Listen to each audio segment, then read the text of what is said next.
Hold on. Well, what it do? Yo. What up, world? What up, fight family? It's your boy Matt with Stay Ready Boxing TV, coming at you with some news you can use. And I got the usual suspects with me, and they ain't go on mute before we started. So, but And yeah, I still, got, yeah, and still. Got that boy Hyphy with me. Got that boy Odd fella with me. Hey, ain't nobody eating crow today. nope, Well, nope. for anybody that picked against Ortiz, y'all got some crow to eat. Niggas thought I was eating today, but I'm feeling good tonight. And still, Hey, and still, I sat there and said I thought Lara was gonna win by 12. I mean by unanimous decision, but at the same time, watching this fight, I said it's a close fight, and I think Erislandy Lara edged it out. But I wouldn't be shocked if they called it a draw, and that's exactly what it was. Sam Watson looked like he crying in the ring. Yeah, we But got yeah, Mike James is in the building. Omega Red's in the building. Rebello is in the building. You got Carl Burrell. He's in the building. So thanks for tuning in. Man, salute to you guys in the building, man. Salute. TV Sports salute. Hey, Ruby Lowe, I can't say that was a robbery, bro. I cannot say that was a robbery. That fight was too close. It was literally close. I'm talking round by round. Even the rounds that you can give to either one of them, it was still close. It could have went either way. Round 7 is the round 7, 11, and 12 are the only rounds that you can clearly say that Brian Castano won. And round 5, 6, and round 9, you can clearly say Lara run. Other than that, those rounds was way too close. It was way too close, bro. Way too close. And see, Lara messed up letting it be that close. He messed up staying in that fucking corner. Get the fuck out the corner and box. Box. You a boxer. You was doing good with your 1-2s and moving around, and all of a sudden you get stagnant in the corner. Get out that corner and box. That's where he was messing up, and he was letting Brian Castano tee off and get too many clean shots on him. What's your thought, Hyphen? Yo, Hyphen. Are you All there? right. Yeah. I was on mute. As far as just thoughts on the fight in general, this was like this a fight I'm gonna be watching a few more times. Y'all hear me? Yeah, I hear you. Yeah, this is a fight I'm gonna be watching a few more times. Just like a real good technical fight. The adjustments that was made in this fight, I really enjoyed that. This dude Castano, most people were pretty much unaware of who he was, but I just based off this fight, he came out and he showed that he was ready for the moment. And as far as like people wondering about Lara, how much he could have left after that Hurd fight, he came out here and showed that hey, he's still a top 154 pounder. This was just a good fight, man. I ain't mad at this decision at all. Just a real good fight. I'm gonna pass it to our fella. Yeah. All right, fella. I said I wish I could give a deeper assessment, but I'm still. Yeah. I was just finishing the Ortiz fight. You know what I mean? So, man, take your time. Like I said, you know what I mean? I didn't call a draw, but I called a split decision victory for Castano. I believed in Castano's skills. You know what I mean? Being that he defeated Michel Serrault, who's a highly regarded Frenchman in the 154 division. So yeah, I'm not surprised by this by this result. And yeah, I'm looking forward to seeing what Castano has in store for us in the future. Just a quick fantasy fight question here. How would he match up with Jaime Munguia? Who, Lara or Castano? Castano. I don't think he matched well with Jaime. And it's crazy because I'm what's up with the Syndicate J? I see you in the building. All right, now get this. Do I sound bad? I'm just looking at it statistically. Him fighting Jaime, I think he gets knocked out. But if he fights Lara, if he fights her, I think it's a better fight and a closer fight. If that makes sense. Yep, styles make fight, man. I could see that. I know, even though Jaime is greener, I think Jaime is going. I don't think Castano defense is good enough to handle either one of them guys. He lose against both of them, but I think it's going to be a devastating knockout fucking with Jaime McGill. I think Hurd just outboxes him. Hey, well, this is why I love the LDPC, because we don't agree on everything, and I'm gonna totally disagree on that. I feel you. I feel you. I'm just saying. I'm saying. I think Hurd beats him, but makes it a better fight. I think he makes it a better fight. Only reason the way he fights, the way he pressures him and Hurd both pressures, but him and the way Jaime loads up on the punches, I don't think he takes those punches from Jaime. I don't.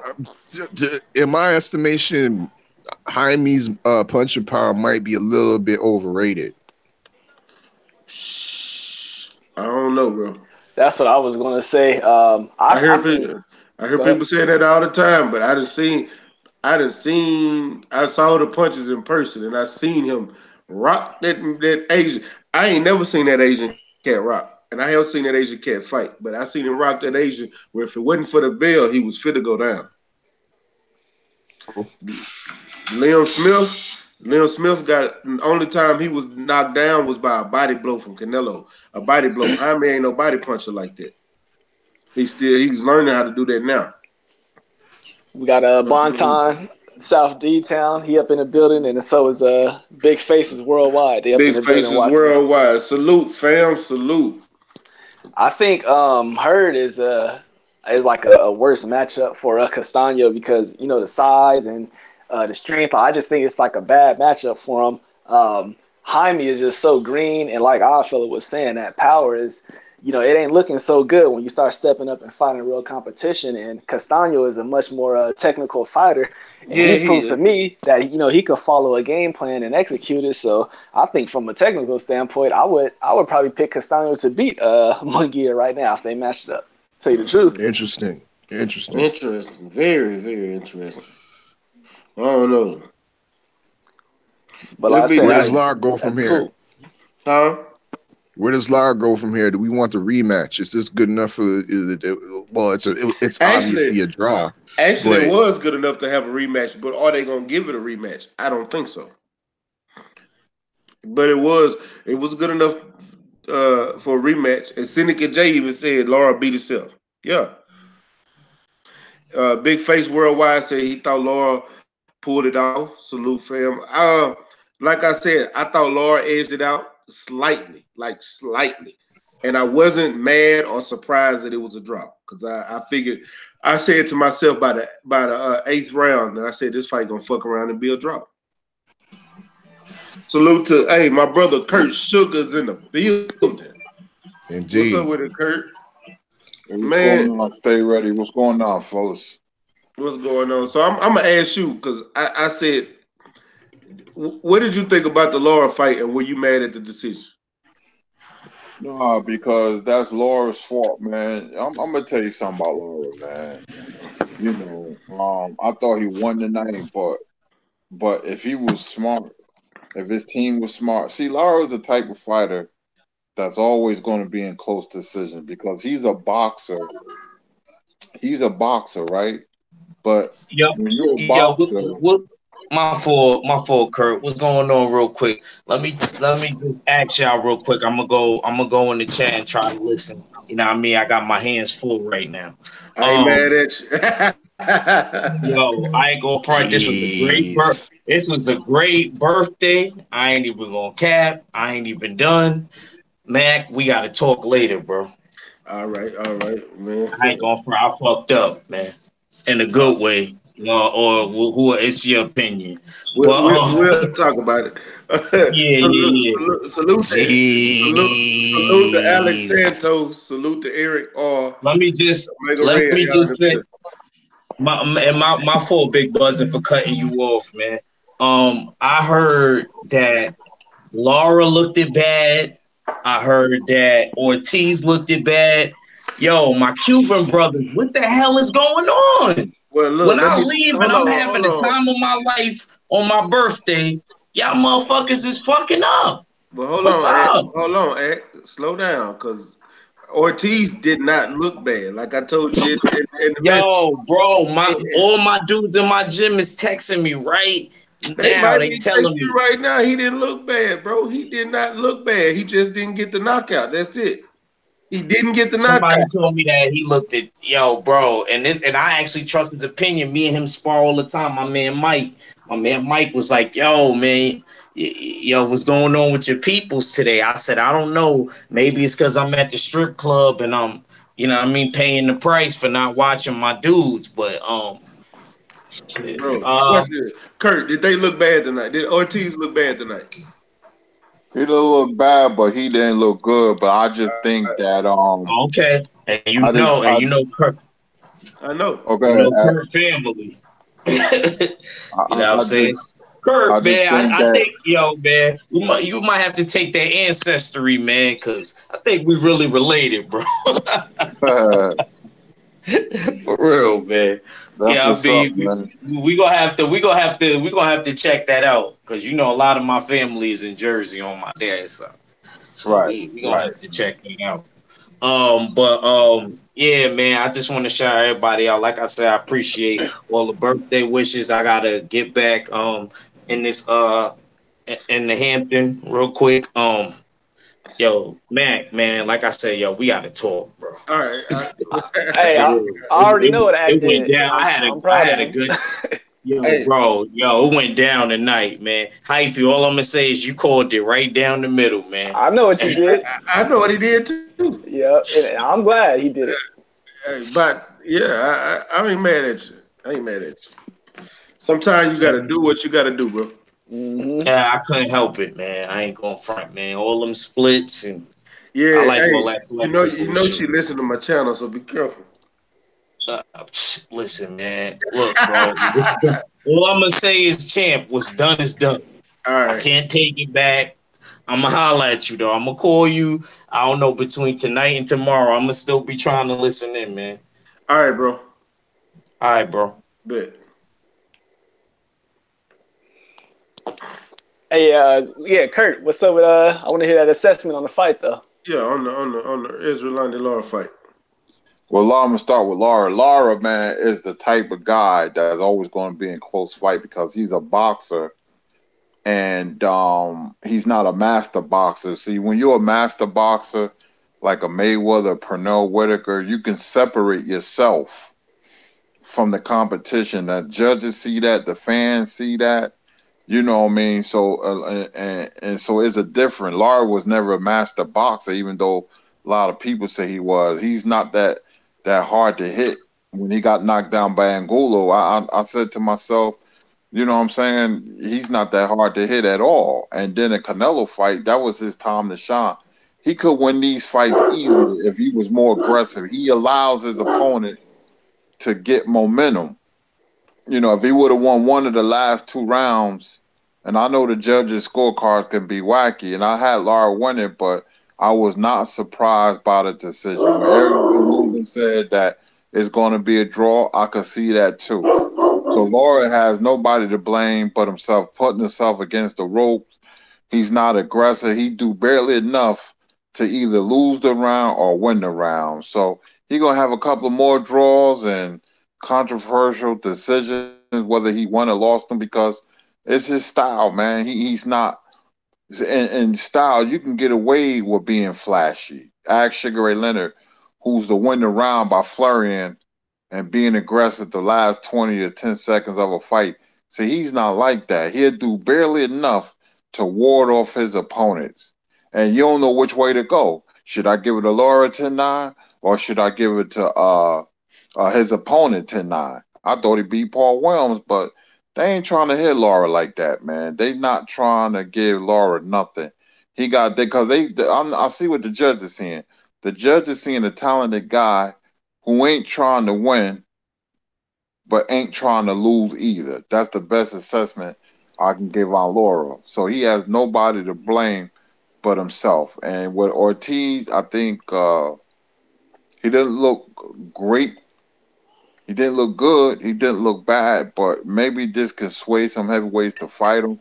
But I think slowly but surely age is going to creep up on Ortiz, man, and maybe he'll get a big fight. I'm just sad that they're going to age him out, and then when he do get a big fight and he lose, they're going to discredit him. They're going to be like, "See, we already told you, Ortiz was he ain't the boogeyman like y'all thought he was, or he ain't the fighter y'all thought he was." Ortiz is good, man, but I think, man, that his career is passing him by very slowly because the first thing I look for is the reflexes of a fighter.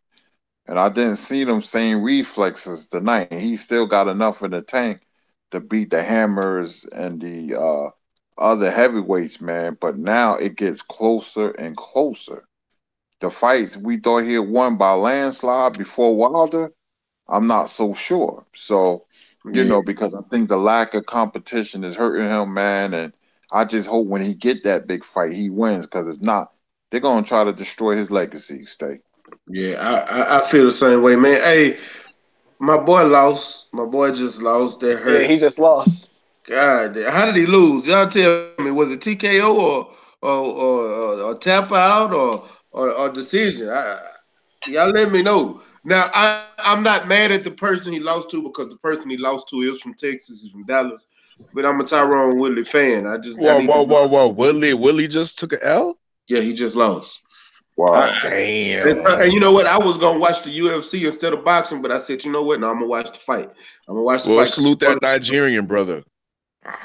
Yeah, man. God, unanimous, unanimous. Damn, damn. Man, let's get back. I ain't want to talk about it no more. Let's get back to the boxing. But as far as Ortiz go, you can see the age is becoming a major factor now. Age, the opposition that he's facing because he's not facing any top opposition, and after he did face a top opposition, then going back down to facing, uh, uh, you know, not on the level type fighters, his skill level is declining. So when he do go back to fight, like if he was to fight Deontay Wilder next again, he would get destroyed like badly after the way he looked tonight. He gassed out early. Um, he looked good early. I thought he was gonna get Hammer out early the way Hammer was crouching down in those corners, taking those shots and trying to move away from him. But it seemed like I don't know. I can't say he's losing his power, but it's some not there. Some's not there. The reason he couldn't get Hammer out tonight. What's up with it, Stormy B, man? Yeah, I thought I sent the link. Uh, also, my assessment on Erislandy Lara. My problem with him tonight was he would do good on throwing those ones and twos, throwing nice combos, and then he'll move to the corner. Like get the hell out the corner, man. Like that was irritating me. Like I don't know if he was trying to bait him in, but he was baiting him in and getting he was baiting him in and catching too many shots, taking too many shots. That's why he lost the fight. He beat himself. Yeah, I always thought Laura, man, was slightly overrated, man, after the Angulo fight because people saying he'll beat everybody, he'll beat Floyd, but he just has a style, man, that the judges and people ain't feeling. I heard some bulls. It's sad because here's a guy who can put on a better performance in a fight against top level competition. That Canelo fight, blame himself. He just lost to a bigger, better guy. That's a bad matchup for Lara because of the pressure. When a guy the same size as you or slightly bigger like Castano's and Lara, you see the difference didn't really bother him. But when you have a bigger guy that puts a lot of pressure on you like her, it is a whole different story. Yeah. And I don't want him to fight her. I believe her took something out of him. I don't think his legs is the same. Maybe that's why he kept going to the ropes. Castano's very unpolished, man. He just throws a lot of punches. He's not really technical, but Laura, man, I think Laura and Ortiz in another year or so, it's downhill, man. So I just hope they get the big fights they deserve, man. But you know, in boxing, you can decline overnight. It's weird how that happens. Yeah, it is. And we seeing it. And Marlon SI said Brian is the best. You don't believe that yourself, but all right. Ag Rich said, how long you gonna be on? I don't know, bro. I'll be on for a while. Uh, I'll be on for a while. Alex Santos, L5 player said Laura's wife is delicious though. Dominican, fatty, big, high titty. That's my Steve's for real. I gotta see if she has a younger sister. Say L5 player question. Was that her in that white shirt with them big cyber melons? I just want to know. I was looking if that was her. Bottle Jack declined overnight. Ty D says fast. We got Stormy B on. Let him go ahead and What's up with it, Stormy? yeah. Yeah, let me hear your assessments on the fights tonight.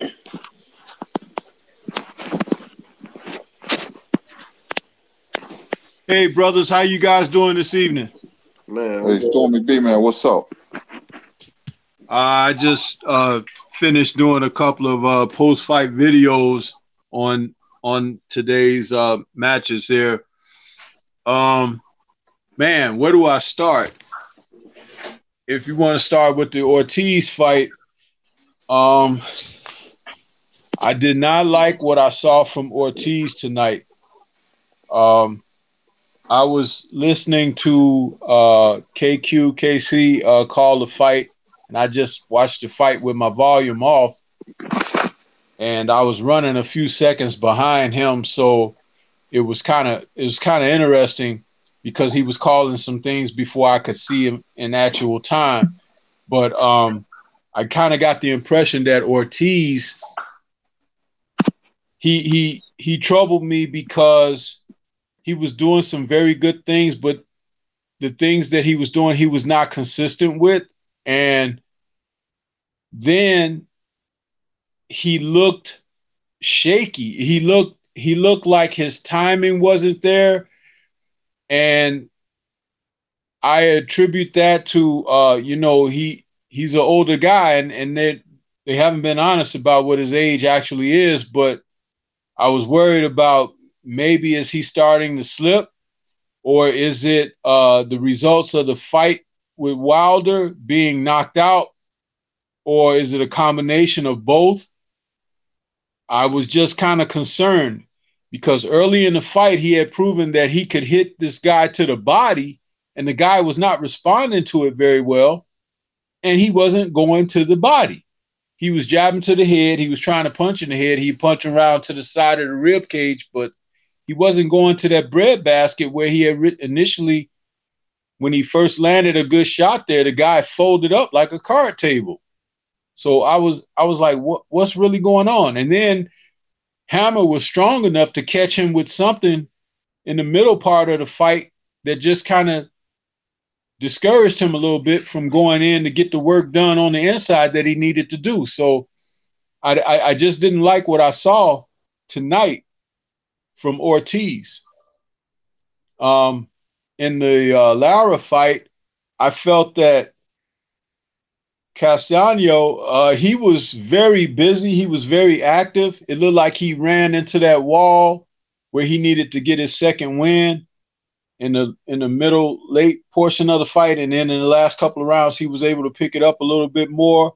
He was very busy. I liked what I saw of him. Like when Lara was trying to tie him up, I loved how he was like breaking out of that and punching out of it, which is, I remember when Mike Tyson was young, Kevin Rooney used to tell him all the time, stop letting the guys hold you, punch out. And that's exactly what he was doing.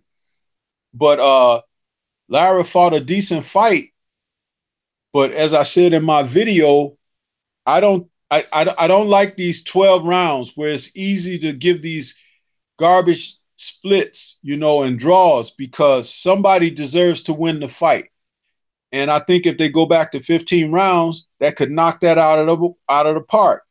But this corruption in the sport that goes from top to bottom and through all the center, it really leaves a bad taste in your mouth, because you could watch a good fight, enjoy it to the hilt, but still not get the result that's necessary. And so, again, it's always got to end with the asterisk, or you be unhappy about something and everything. So that's how I come away from this evening's card.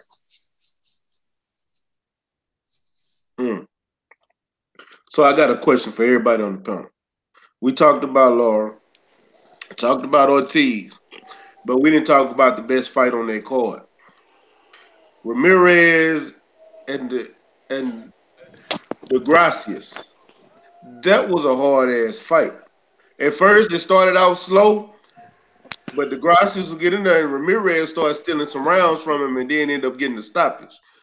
Man, that was a hell of a fight. What did y'all think about that fight? Like, for real, that was a good-ass fight. Can I go? Yeah. Well, there was a recent fight that was a lot similar to this match, and I noticed as I was watching early on, Ramirez was pursuing, and Gracia, I can't pronounce the guy's name. He was on the move. He was moving good laterally, and he was also punching off of angles. The fight that it reminded me of was Terrence Crawford and Benavidez, because that's the way that fight was fought. And I noticed that Ramirez, his feet were really wide apart. And I was like, why is he, that reminds me of a person that didn't get proper technique in the gym, because when you fight like that, you're susceptible, to someone who can fight off of angles. And when he got hurt almost with the same shot that Crawford hurt Benavidez with, that uppercut that's under his own arm, where he couldn't see it. And it wasn't like a killer knockout punch, but it knocked his equilibrium off, and he was done because he couldn't get his balance back. But it had a very good ebb and flow. The two guys, it was funny how in the first round, they were circling each other and they were throwing shots from too far away and everything. Then when they began to find their range around round 3, the fight really picked up, and it was good give and take. It was back and forth. But somehow I felt like Ramirez was going to get himself in some kind of trouble. And I don't know how I thought that, but maybe it was about his feet and his balance. But you're very right. I think it was a really, really good fight, a highly contested fight, and a surprise ending. A lot of people didn't see it coming. Hey, not to interrupt, but the John Jones fight, it just started right now. I don't know if you guys are trying to watch that tonight, but I'm upset. I don't want to see no UFC tonight. All right, well, keep going, Stormy.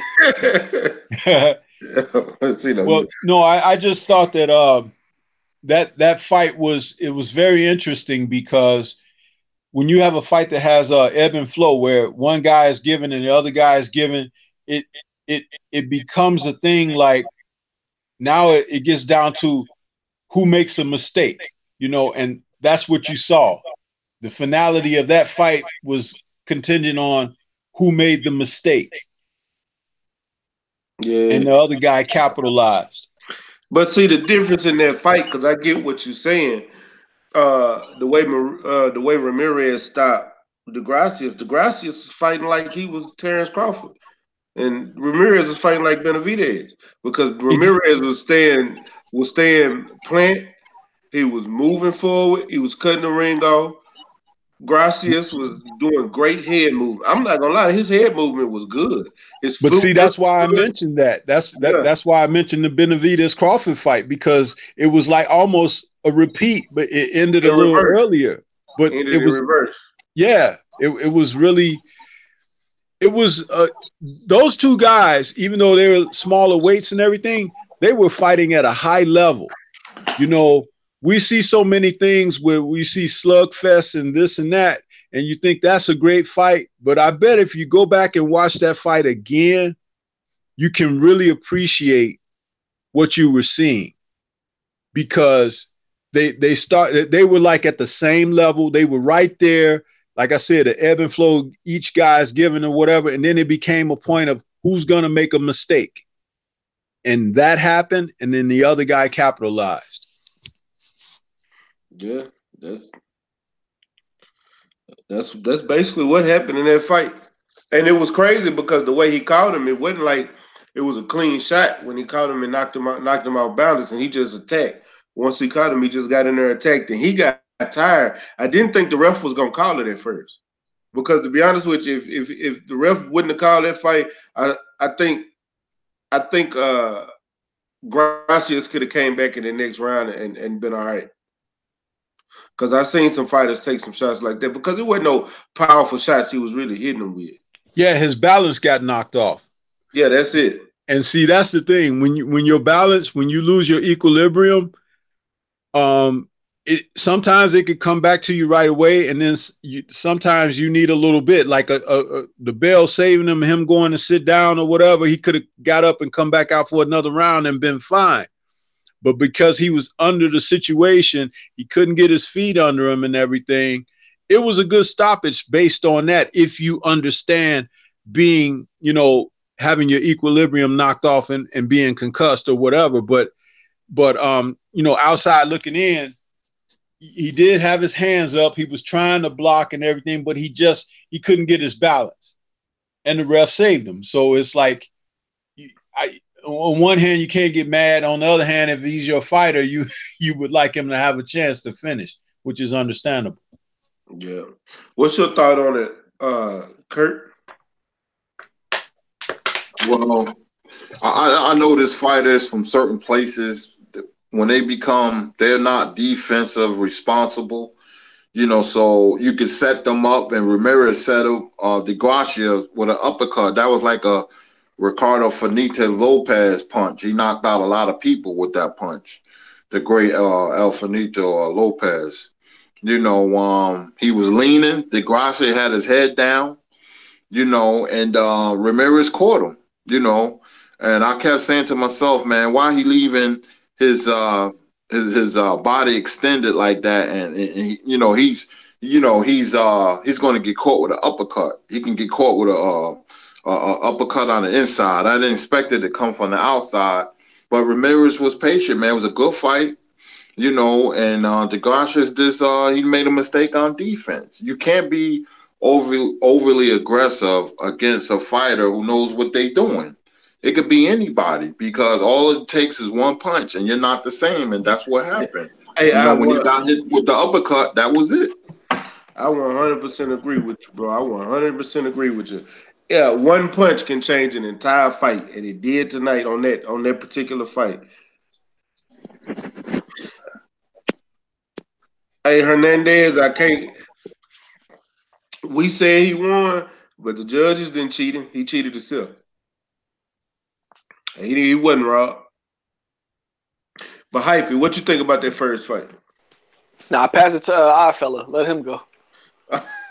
Fella, did you see the first fight? Nah. I skipped right to that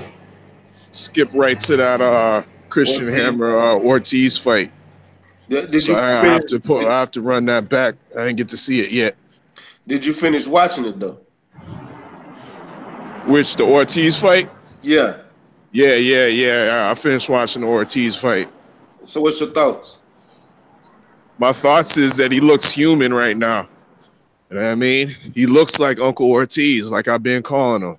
You know what I mean? Like, he didn't look totally terrible. He was doing some good things. He was bouncing on his feet, throwing that jab out, you know what I mean, the way we like it and whatnot. He went away from throwing the body punches that was stinging Christian Hammer real good. But he just looked human in there. Definitely. He was getting caught with punches, but credit due to Christian Hammer, who did a good impression of Francois Botha in his prime. That's what his style kind of looked like. He wasn't. He's a kind of crafty, ugly, kind of crafty heavyweight in the dig. So sometimes it takes a lot to get those type of guys out of there, and Hammer was able to do the rounds and give Ortiz that work, and but like Kurt Sugar said, hopefully other heavyweights will be enticed to fight him now because just because he didn't look all that he didn't look all that invincible no more. You know what I mean? So time will tell, but he does look like he's on a decline. Yep, we all agree on that. As far as the Lara and Castano fight, there was like a lot of adjustments and stuff I noticed in that fight. Like I noticed that first Lara at the beginning of the fight, he was trying to clinch the guy, and as soon as Lara would try to clinch, sometimes Castano would break the clinch, and as soon as he would like break the clinch, he'd just start attacking the body and stuff. I thought that was pretty smart. But I think around like round 5 or so, instead of trying to clinch, Lara, he would use his shoulder bump, and he would just get some separating room, bump him with the shoulder. And that's when the fight started to, swing in Lara's favor. But Lara, I swear, this is the same problem I used to have with Joshua Clottey. This dude, like, y'all just don't have that clutch gene to go out there and, win the fight when it's close. Like, you just do dumb stuff you give the judges like a reason to not give you the W, which has happened to Lara numerous times, obviously. But yeah, no, I wouldn't be mad at a rematch for that fight. For Ortiz and Christian Hammer, it was I'm looking at the fight and I'm seeing that Christian Hammer, he knew he couldn't outbox Ortiz, but he was trying to counter him and hit him with that right hand. And I give Hammer credit because he definitely had his range. He did good on working on his range with that right hand. But Ortiz, yeah, he did look his reflexes wasn't as good. He did drop the left hand sometimes, and I don't know why he stopped going to the body. But I wanted to ask Stormy and Kurt, do y'all think this is kind of a game plan for Ortiz to maybe look a little bit vulnerable to get a fight on purpose? And as far as him getting a big fight against one of these, you cut out hyphen. What do y'all think now? You cut out hyphen. Last thing what was you saying that you said Ortiz was he trying to look vulnerable? I was saying, do you guys think he tried to fight and look a little bit vulnerable in order to score a big fight? And how do y'all measure him up in a big fight? I'm gonna go. I just think that if that's the case, that's terrible because you never take an opponent or a fight for granted because when you don't take opponent serious, you make him a serious opponent. If that's his mindset, then he don't know boxing because you go in there and you try to destroy everybody quickly and get them out of there because you could have sustained a cut, a lucky punch. How many times you done seen it in boxing history? When the underdog beats the favorite. I just think that because the first thing I look for a fighter legs, even though he was bouncing when Hammer was going backwards. But, did a punch land when he was off balance? His legs just, because that's supposed to be a knockdown. His glove touched the canvas. What happened? It was like a headbutt. I think Hammer's the top of Hammer's head, like, kind of hit his chin, and he kind of backed up and reacted like weird from it. And then Hammer, he threw a punch, but the punch completely missed. So it wasn't a knockdown, but I could see how it could be mistaken as a knockdown. But keep going. Yeah, so I just hope for Ortiz's sake, man, I hope he gets the big fight so he can take care of his daughter needs, man. Because I'm telling you, he keeps fighting these guys he's supposed to fight. Boxing is weird because one day you're going to show up, you ain't going to be in shape, even though he was as light as he was, 2015, came in at 239. But sometimes, man, when you keep fighting people you can beat, You're not going to give it your all, and it's going to be a guy who's going to fight above his head, and he's going to beat you. You know, I didn't like what I seen tonight from Ortiz, man. And say like he gets in the ring with a Dillian White and he loses, his whole legacy is going to be destroyed, man. Because they're going to be like, man, this guy was overhyped. So, you know, I hope, you know, he stays busy and he can get the fights he so richly deserves. Hey, they clowning in the chat. Stay ready. They talking about where's Fuller at. Man, I don't know. I sent Fuller the link. I'm shit. Did y'all hear about that last night, Kurt and Stormy? No, what happened? Hey, what's up with the Bush guy? Hey, Bush guy, I'm finna send you a link, man. That's my partner right there, bro. Tell him about Fuller last night, Mac. Man, let me tell you like this. Sleep, huh? Right? He was knocked out snoring. Dude, I know Fuller is a sleeping brother. I know that. Yeah, but I've been on there a couple times and he just kind of drifted out. I'm talking about, bro. You could hear him snoring loud. I had to eject him out because he was snoring. Yeah. Well, I wanted to piggyback on the comments that Kurt made about Ortiz and his performance tonight. As I said in my initial statement about him, I didn't like what I was seeing because he looked like a guy that's starting to slip. And like I said, it could be a number of factors playing into that, but there was something about his movement. And he has this agility that he's able to feint you. And tonight, when he was trying to feint, his legs weren't cooperating with him. And he was like, he got hit a couple of times and he was knocked off balance, whereas usually he would stand pretty solid.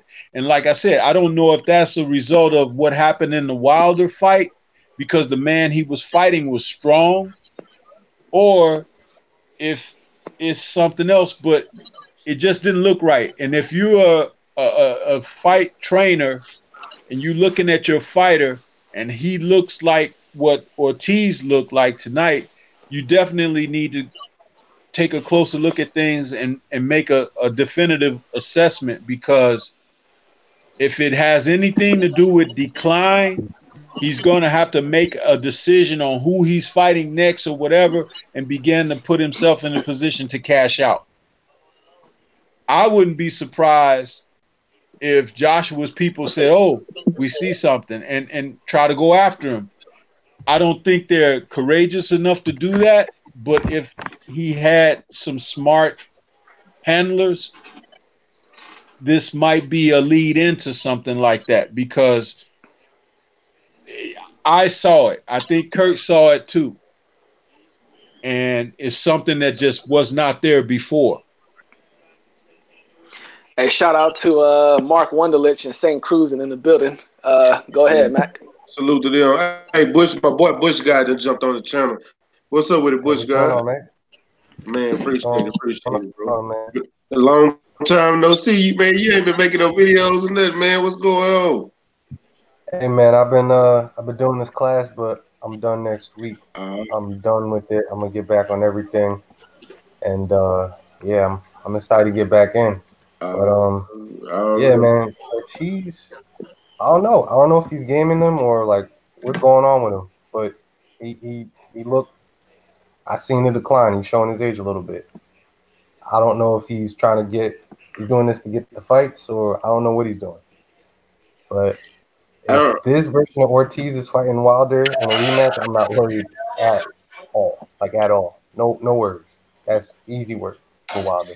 Yeah. What about the Lara fight, Bush? I thought Lara won that fight, honestly. Castano, he impressed me. I didn't know he was that nice. He's a lot better than I thought. I thought Lara edged it out, especially in those last few rounds. Started seeing Castano, his pressure wasn't effective.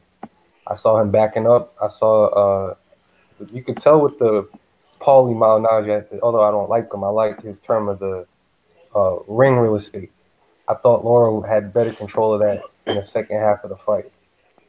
And I thought he was landing a lot. But, you know, when you're fighting on the back foot for that long, I understand why you would, you know, score the fight the way that the judges scored. I'm not too upset that it was a draw, but I do think that Lara should have won that. I thought Lara won it by at least three rounds. I I I don't think he won it by 3 rounds. I think it was closer than like I really think Laura won, but I think he won it like I think it would have been a majority decision. You know, win 2-1, well 2 judges to 1, and real close, like 115, 113 close. Like it wouldn't. It was too many close rounds, like literally too many close rounds that could have went either way. And then you got to look at it. He's fighting somebody with a belt. Yeah. You know, a lot of those close rounds gonna go to him. And then it was to me, it was only Lara clearly only won 3 rounds clearly. Yeah. Because he was taking a lot of shots. So in my eyes, I think he just barely edged it out. And I said that if they were probably gonna call it a draw by the way the fight was going. Hey, can I throw just another fucking tantrum real quick? What is up with it being a title on the line in that fight?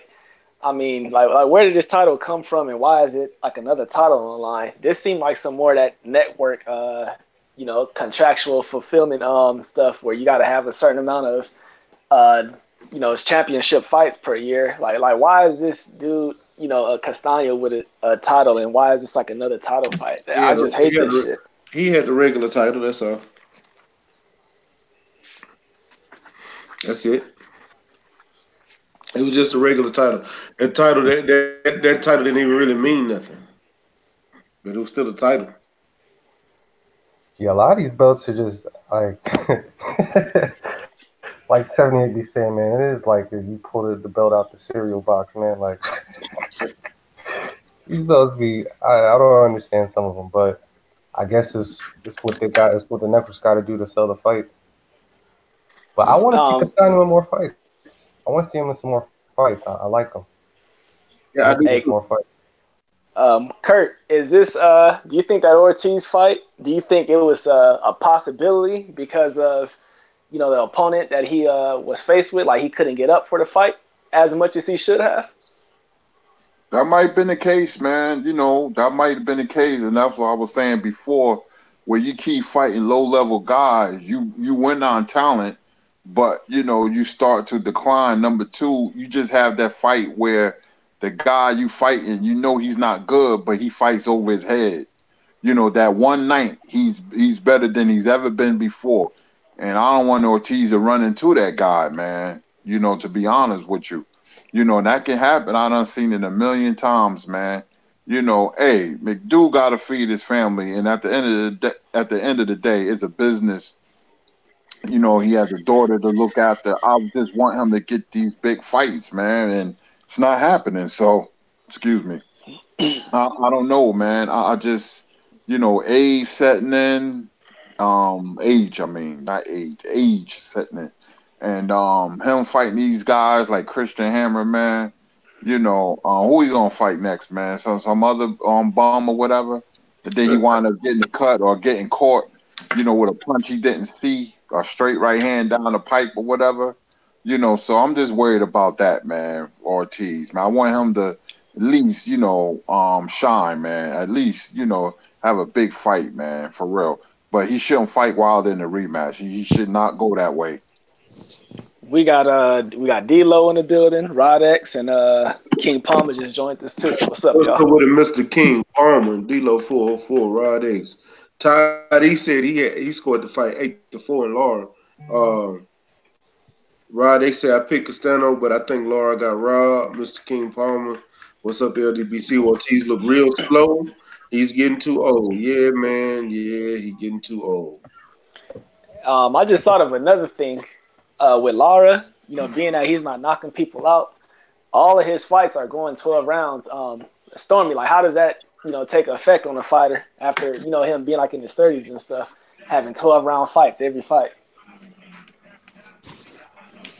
Well, it takes a serious toll on a fighter. I mean, first of all, the wear and tear on your body. I mean, fighters start out, it depends on an individual, but you only have so many fights in you.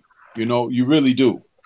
And before there are indications that it's time to go, where it could be where you start sustaining certain injuries, start getting cuts.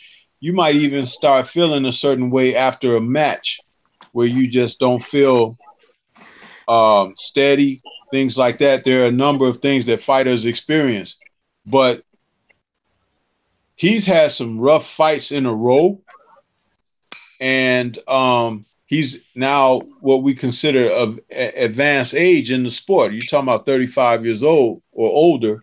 You know, listen, man, it's not. There's not a lot of good history on the side of fighters. You know, fighting. You know, beyond a certain age, at a certain level of success at the top of the sport. Why do you think that Floyd is fighting MMA guys, you know, and not these young lions out here? So, you know, that tell you all you need to know. And then he's got somebody very close to him that he's seen what the sport has done, debilitating wise, you know. So you have to look at that. I thought about that too, because last week, you know, James DeGale, I went back and looked at him in his last 5 fights, which are all rough fights. He had, you know, 5 fights that were all with the distance, so that does make some sense. Anybody else want to cook? Well, I'll say this. I think when a fighter changes their style, that's a dead giveaway that they're starting to fade. I think when a fighter changes their style, that's when you start to see the half-life of their career, or like you start to see it decay in that type of way. Because, I mean, with the exception of Floyd, well, what Floyd did was while he was changing his style, he was also changing the caliber of opponents that he was fighting. And we can't fault him for that because he had fought all these great fighters in his prime in the beginning of his career. So he, you know, he did it the right way. Not everyone could do it the way he's done it. We don't see Lara move the way that he did. If Lara had the movement that he did, this fight, in my opinion, it wouldn't have been close. He would have watched this kid because he would have never been pressured. He would have been stepping out the whole time. So we've seen he's changed. He's doing the rope-a-dope. He can't move the way that he did. I give him 8 more fights, tops, like absolute tops, before he needs to hang it up. Probably less than that, 5. So he's got a good 4 or 5 fights, and he can hang it up. Just call it a career, great career. But he's gonna mess around and get hurt, you know, because he don't have the movement anymore. He's never been somebody that, I mean, you can see his power is just good enough to keep you respectable. But, you know, we've seen the Jarrett Hurd. If you could take Lara's punches, it's going to be a long night for him. I'm going to say this. I'll look at it like the way he fought tonight against Castano. And he called Charlo out before that fight. Because remember, he wanted to fight Jamel. I think Jamel would have fucked him up. Like, real God honest. Lara was a good boxer, but I think Jamel would have fucked him up the way he fought tonight. What do y'all think about that? You know, I would have favored Jamel, Charlo, but Jamel got to go back and because I think Lara is on the decline as well.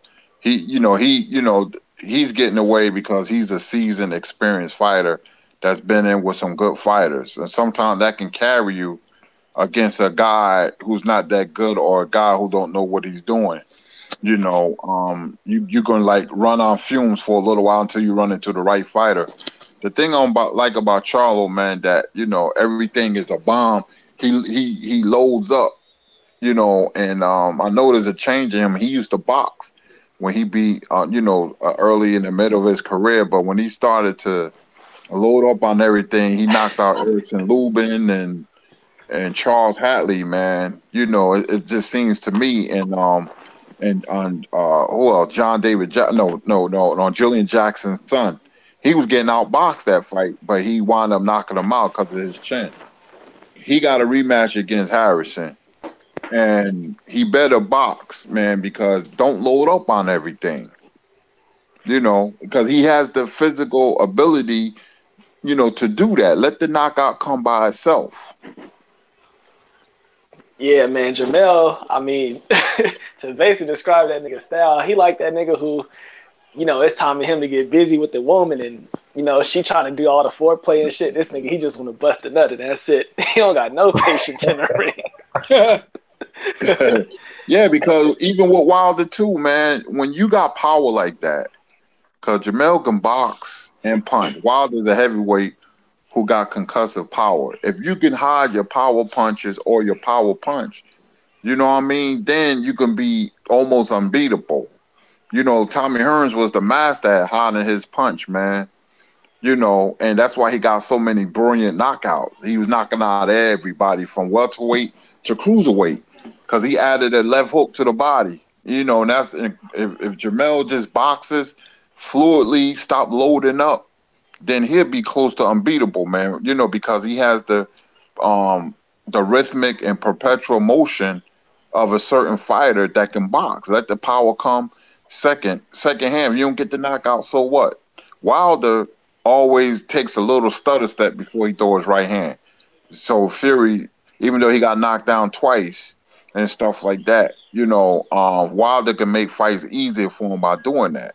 So you know, boxing is a technical sport first and a power punch sport second. Absolutely. And I also like to add that, you know, fighters, you know, when they get involved in the sport, some of them, when they discover that they have something like a power punch or whatever, they usually have a tendency to lean toward not fundamentally developing the rest of their skills, because boxing is a sport where if you can become a complete fighter, complete fighters are the ones who can have extended careers. The age factor doesn't come in with them as much as it would someone who was a great left hooker or someone who had a heavy right hand, or, you know, someone who could, you know, just end a fight in a certain kind of way or whatever and have that kind of advantage over people because of either speed, power, or a combination of the two or whatever. You'll find that the guys who were technically sound with their skills were able to endure and last a little bit longer, with the exception of if they had taken a lot of punishment either in the gym, because like a James Toney, he had the skills and everything, but he sparred so much. He probably sparred twice as much as the average championship fighter because he just likes to rumble, you know, and that's punishment you're taking in that gym doing that. He'd rather spar than train. You know, it's like that's who he was.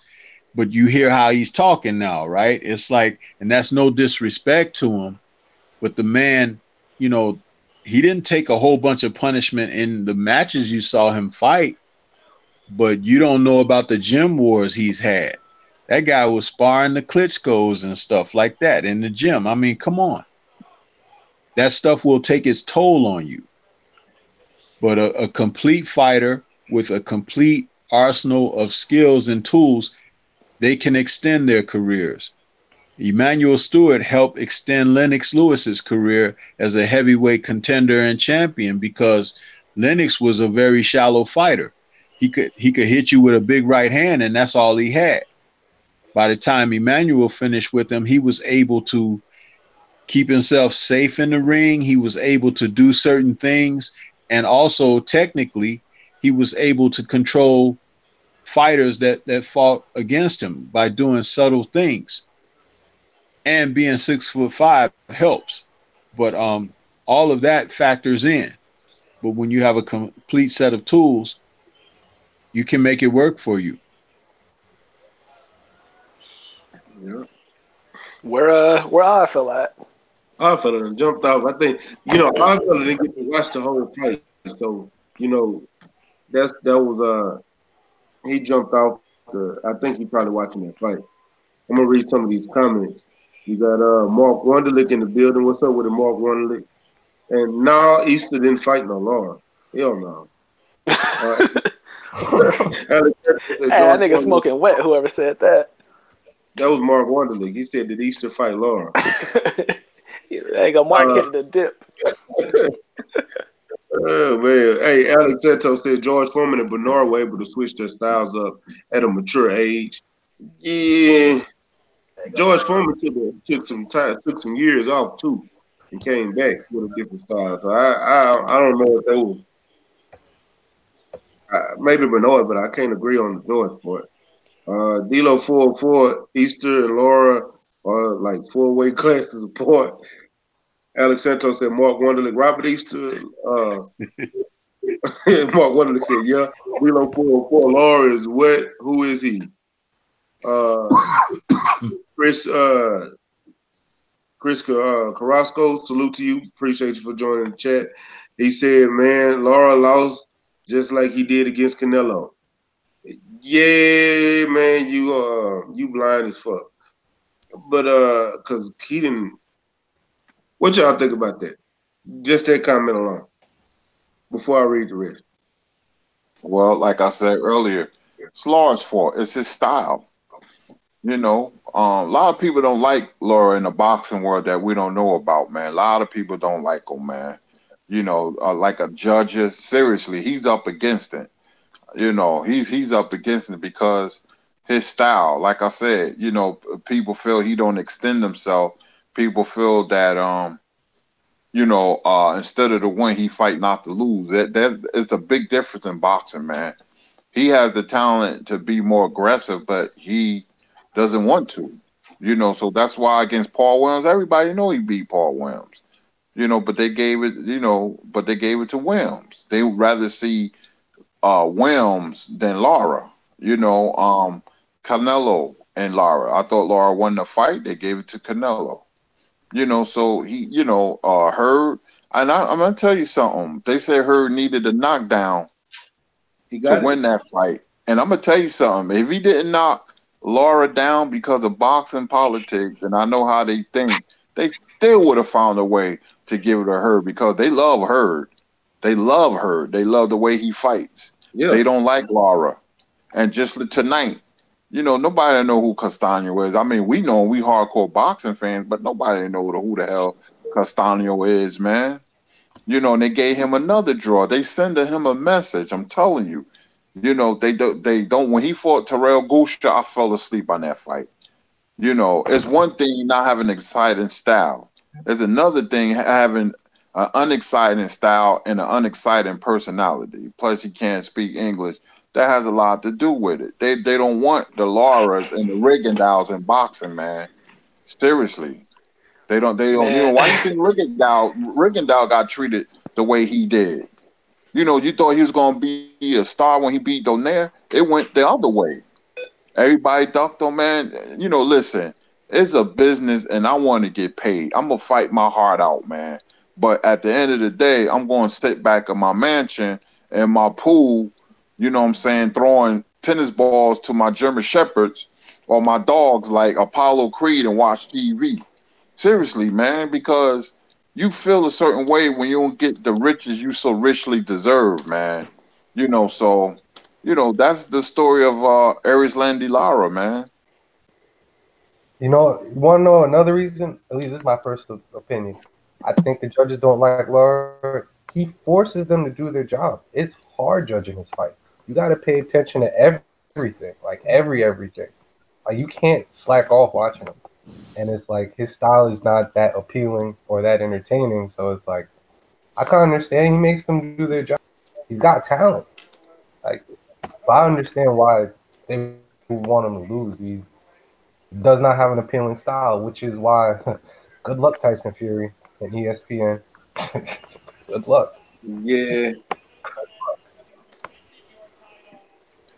Yeah, And but then, unlike Lara, if Tyson Fury has a fan base, he's popular and he has a personality. It is a big difference, man. Lara doesn't have yeah, that clout like yeah, Fury has.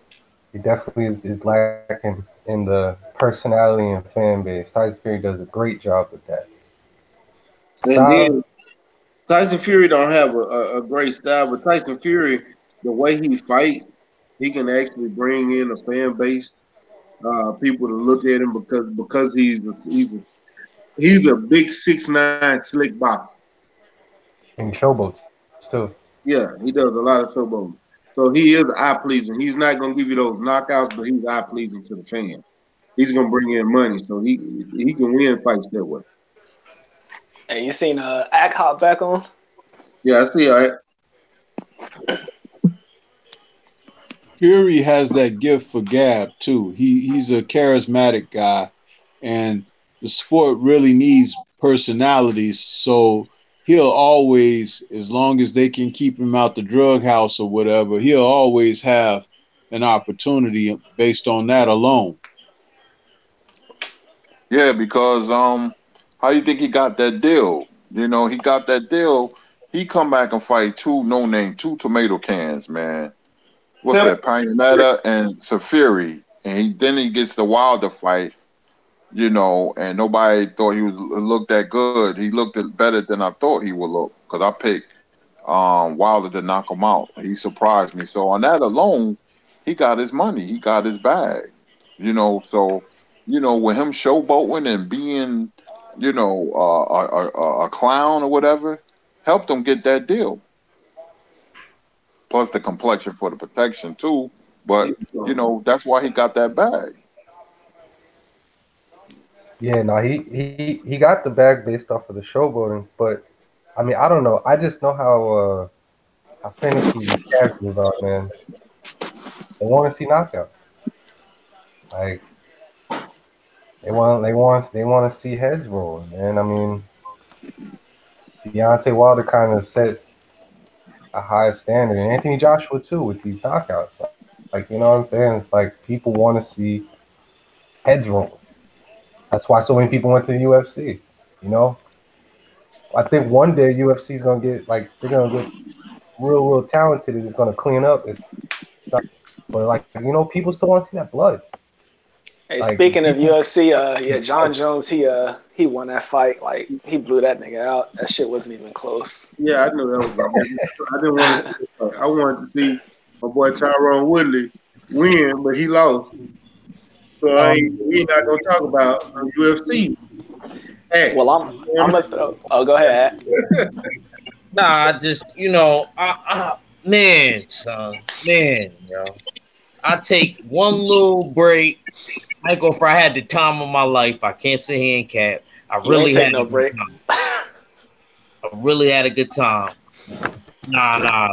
People is knocked out right now. If you can understand what I'm saying. Real talk.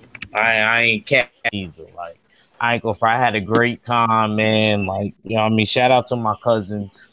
You know what I mean. I needed that because I don't go out like that. So I needed that. I had a great time.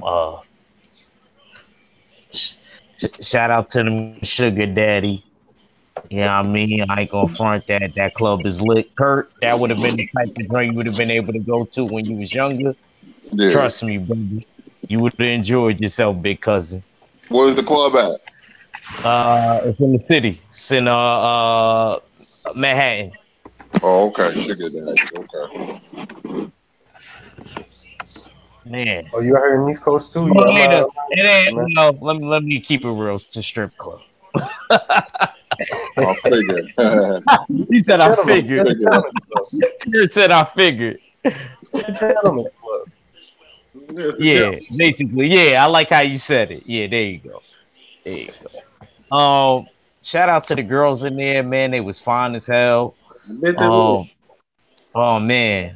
from the Dominicans to the. But I went in there to check this one specifically because she had requested me back. And I just want to say, Hyphy, when I get out to LA, you and Fula better show me around in Cali. Cause she on her way back over there. Oh man, yo, I ain't gonna lie, Kurt, man. Man, your boy had a good time. Y'all know I ain't, like I said, I'm a calm, reserved dude. But man, I had a good time. Couldn't even complain, man. Shout out to my cousins, man. Well, salute to you, my brother. Salute to you. I'm glad you had fun for your birthday, bro. Yeah, man. Actually, you know what I mean? Made me want to train harder, work harder. You know what I'm saying? Just being in that, you know what I mean, type of atmosphere.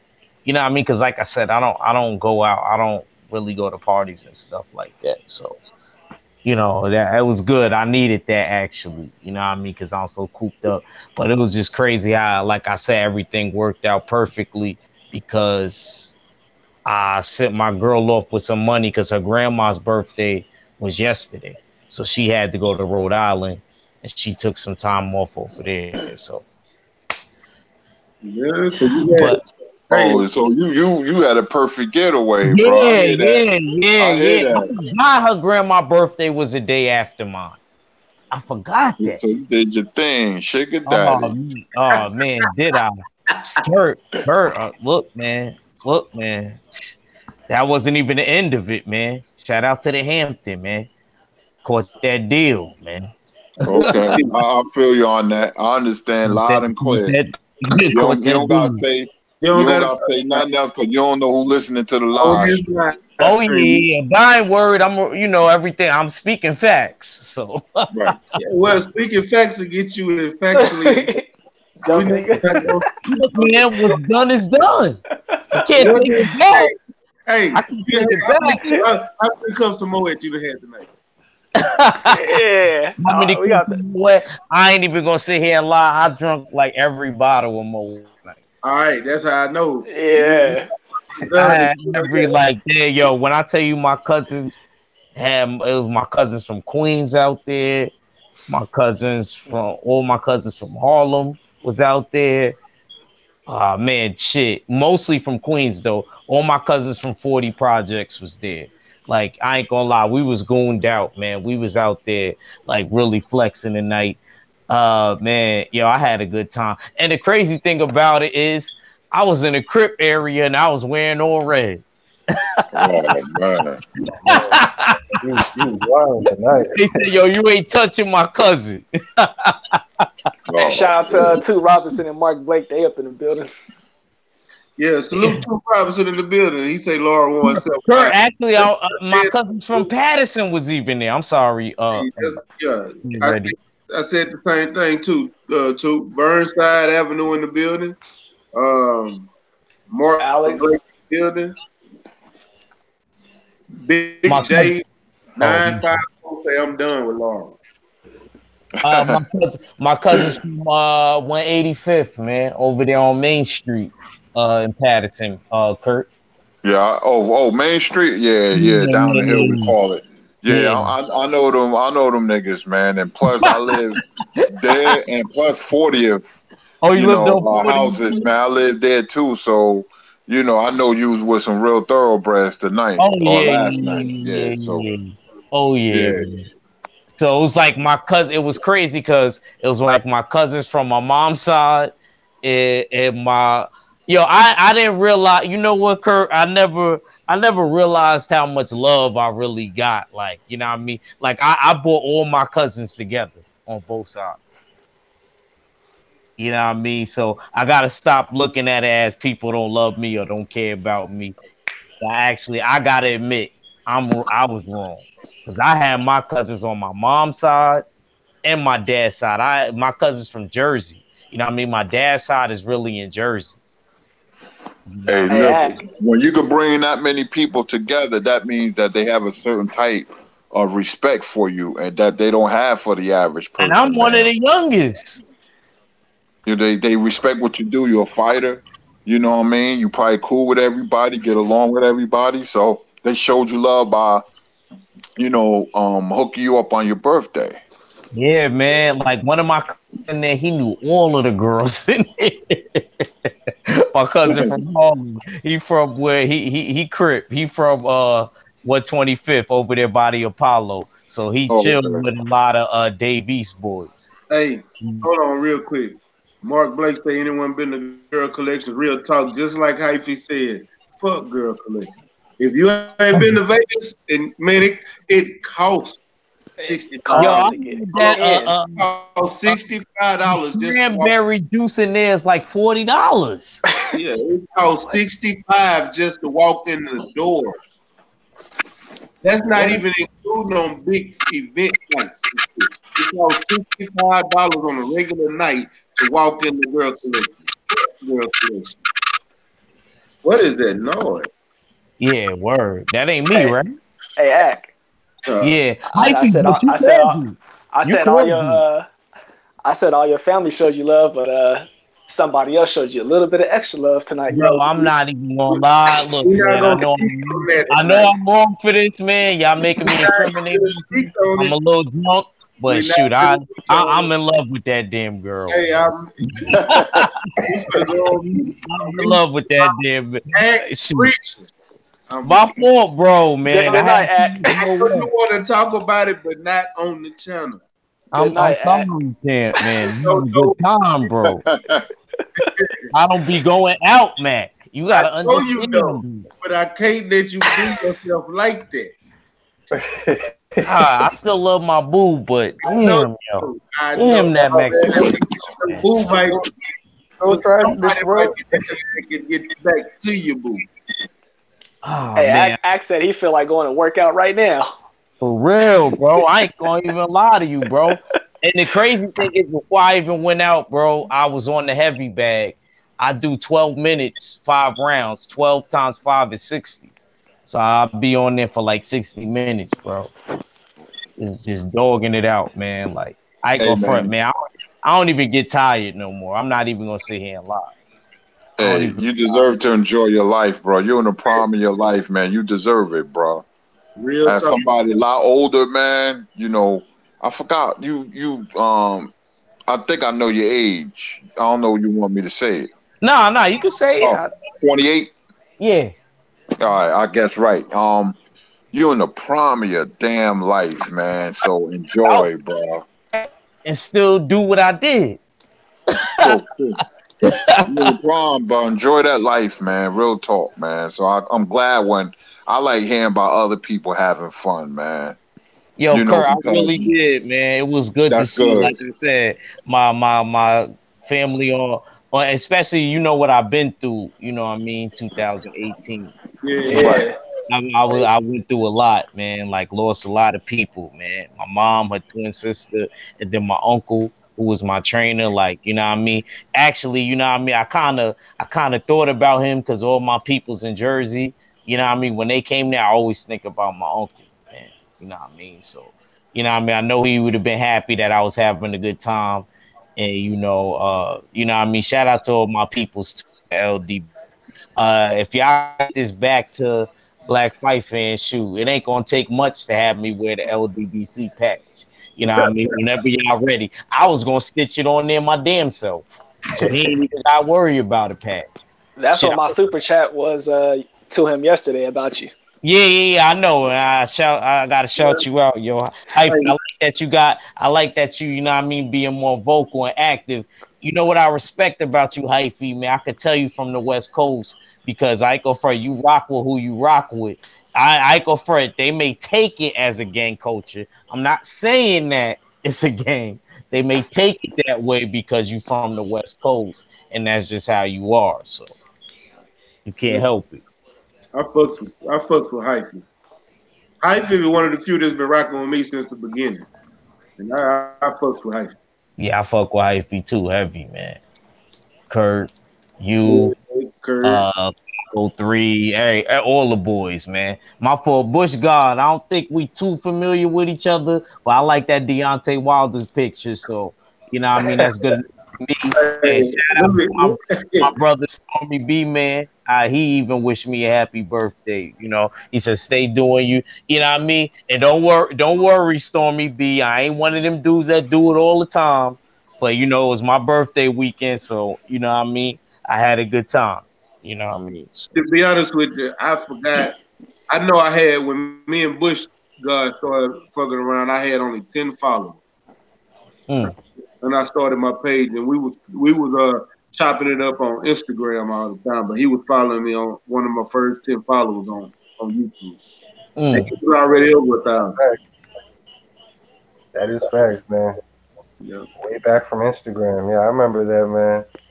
Yeah, no. Shout out to you, Bush. You know what I mean? Hopefully you can sub to either one of the channels. You can sub to Quattro Cinco or you can sub to Act Reacher. They lifted the curse. So my page, I can go live again. And so you Act Reacher. All right. Yeah, no. You been hearing about me? Damn. So when y'all up, right? And I was at the the lounge with my girl. You know what I mean? She was like, "Who do you think you are?" All of these people saying happy birthday and all of that. She thought she was just laughing at me because she was like, you know what I mean? Because I ain't gonna lie, I don't got that many subscribers. Not like Mac. Mac is you at 500 yet? I know you at 500. Yeah, I'm at 516. Yeah, so you at 516. Like I don't even got a half of 1,000 yet. And you know, I told her, you know, I don't even care if I make money off of it. I just like talking boxing with like dudes like Kurt.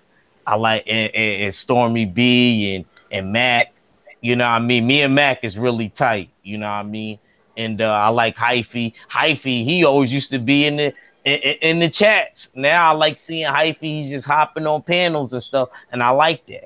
You know, so you know what I mean. Shout out to all my brothers in the chat or in the panel, whatever. I see Foolers out there doing the live. He's disagreeing with me because I put in his chat that, you know what I mean, because I went back and watched the fights. You know what I mean? And I'm gonna be honest with you, man.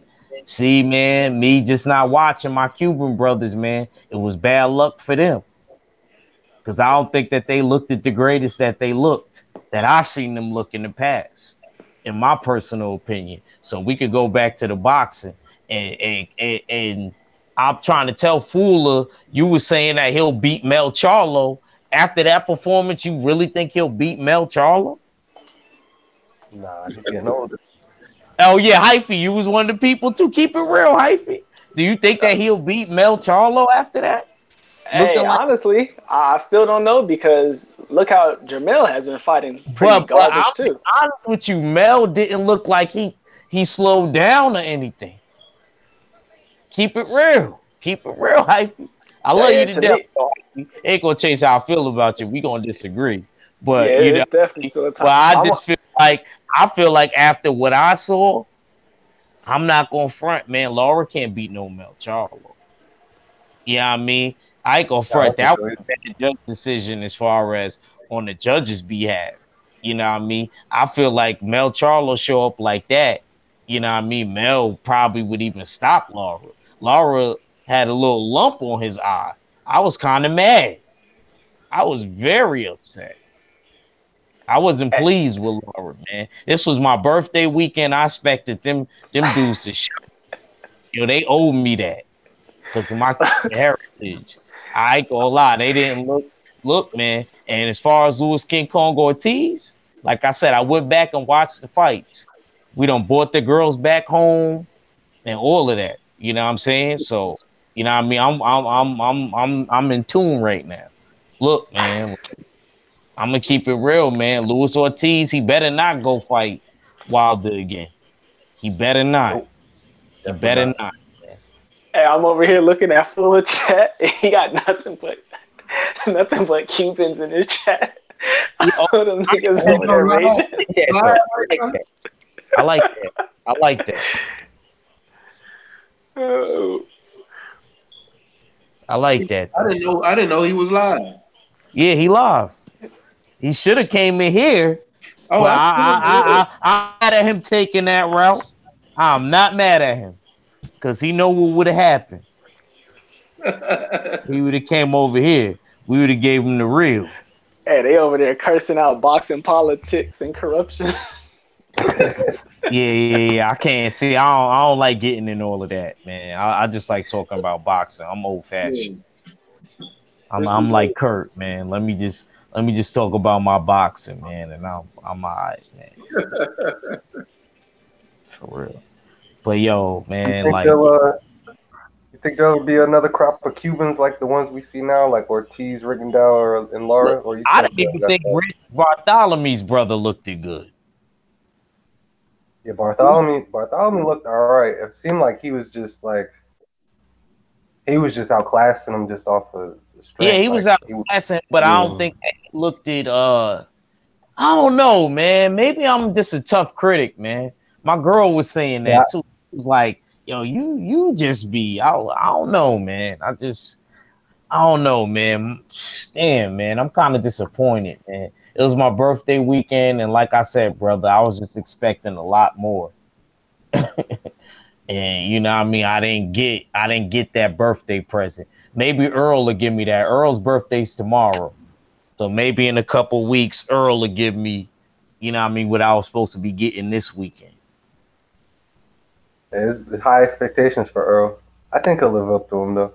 Yeah, I think I'm not worried about Earl. I'm not really worried about Earl. If he don't live up to him, I'll be surprised. My man Super Ugly, you know what I mean, he wants to bet me that he got Mikey winning. What? So, how much you talking? What? He said how much he thought Mac was looking for somebody. See how quick Mac's trying to take my food. I just want to throw in with you. I'm gonna let you go first. Shit, I'll give them to you, but I'll be really mad, man. I'll be really mad, man. You know what I mean? Especially Earl knock him out earlier than I even expected.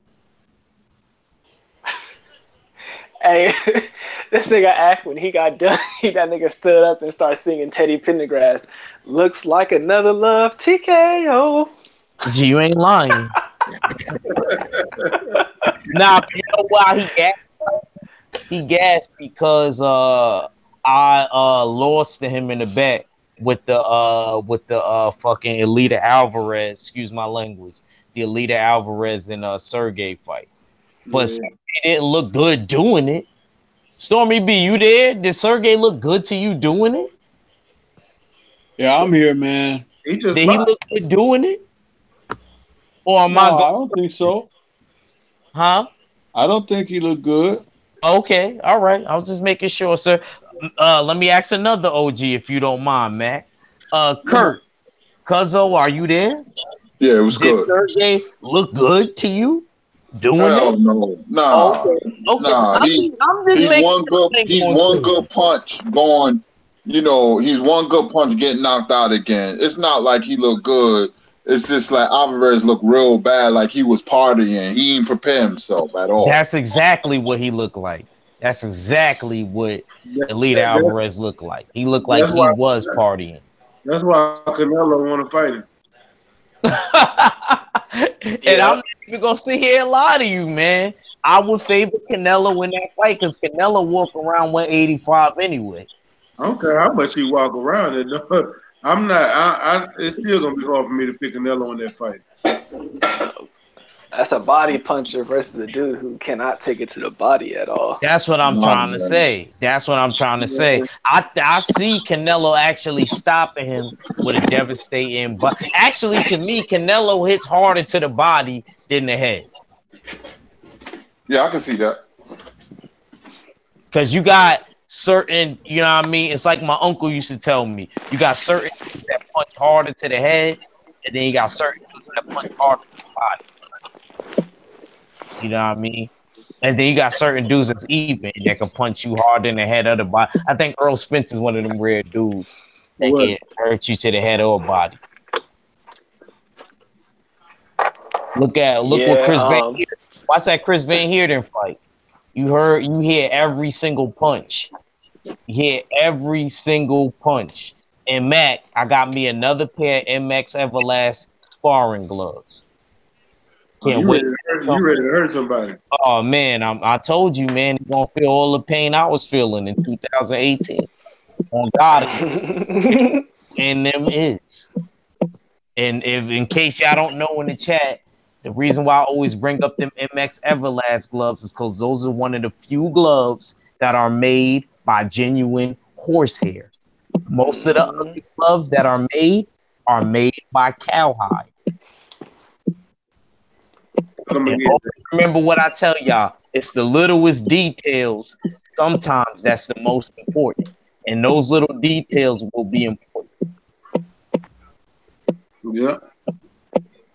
He said, hey, Two Robertson said, I see the jab popping early and stopping Mikey by 6. Since I got everybody on this camera right now, and that fight is coming up, what round is Earl gonna knock or stop Mikey? Which guy? I think Mikey's gonna go down in about the 7th.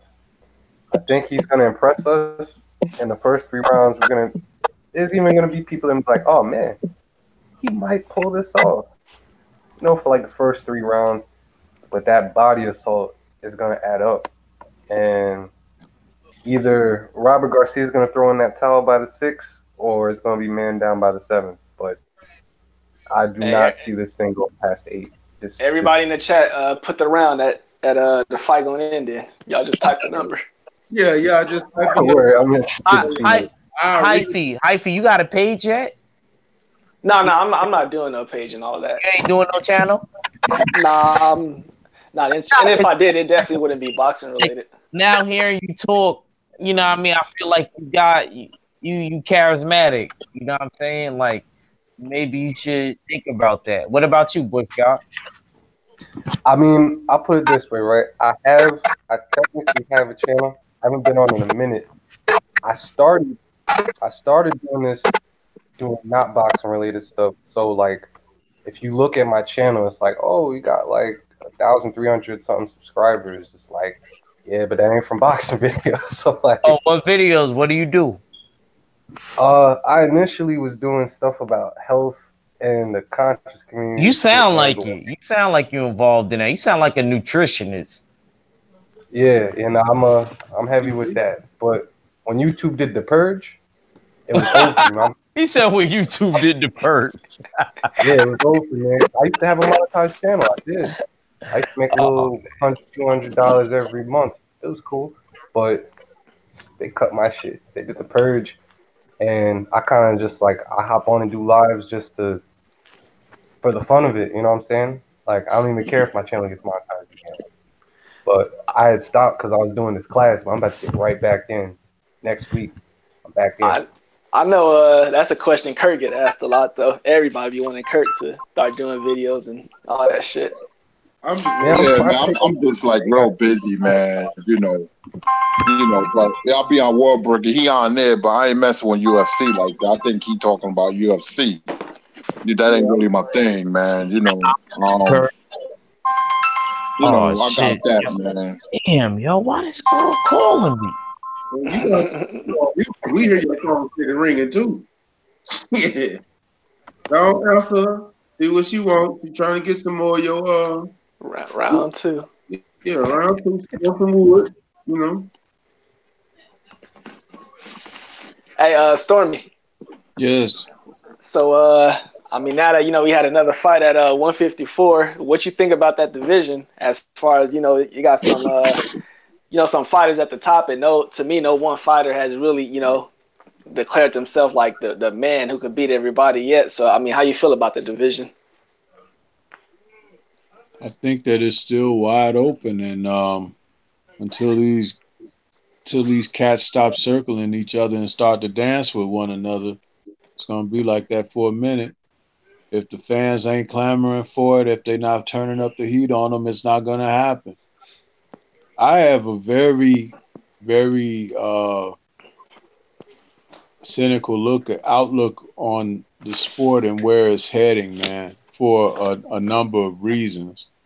I mean, I'm not gonna abandon the sport, but I do feel that for people who feel have the passion for the sport like I do, the sport has abandoned us. Yep. Yeah. Yeah. I mean, that's one of the reasons why LDBC exists. We've been done wrong, especially like, I mean, I'll be honest, like I stepped away from the sport in like 2012, 2013. I couldn't handle it. I couldn't handle no more. It was just I mean, not to cut anybody else off, but I just want to say this. Like tonight's fight, the Lara fight, why did it have to be a split decision draw? Make a decision, stand on it.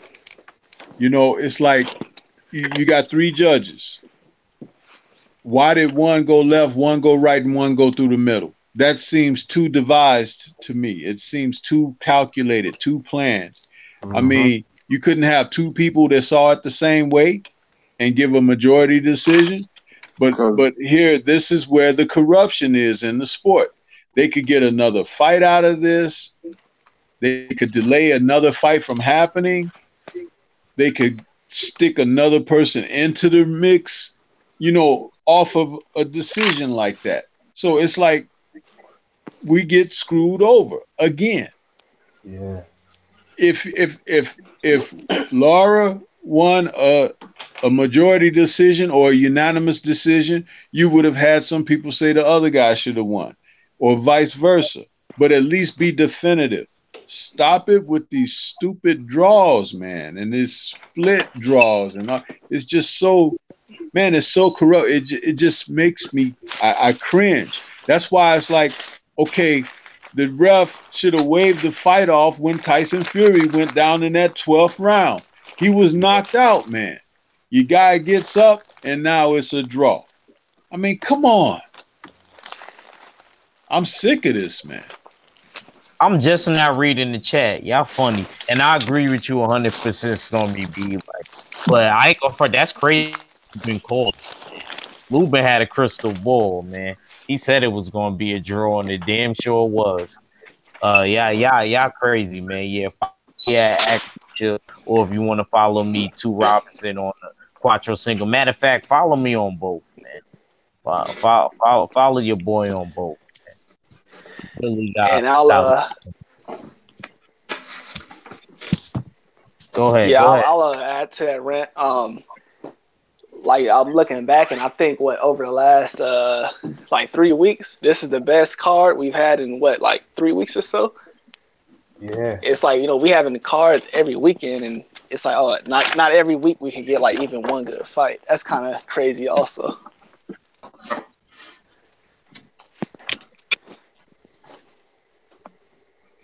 Yeah, and it's like we're supposed to get all these fights, and like I don't know where they've been at, because this is, like you said, this is one of the first fights I can remember in a minute that I remember watching. Like I watch a fair amount of fights, but this was one of the ones I remember. Like, oh, okay, oh yeah, because to be honest, there's a lot of fights that go on I don't even know that they're going on, let alone get a chance to watch.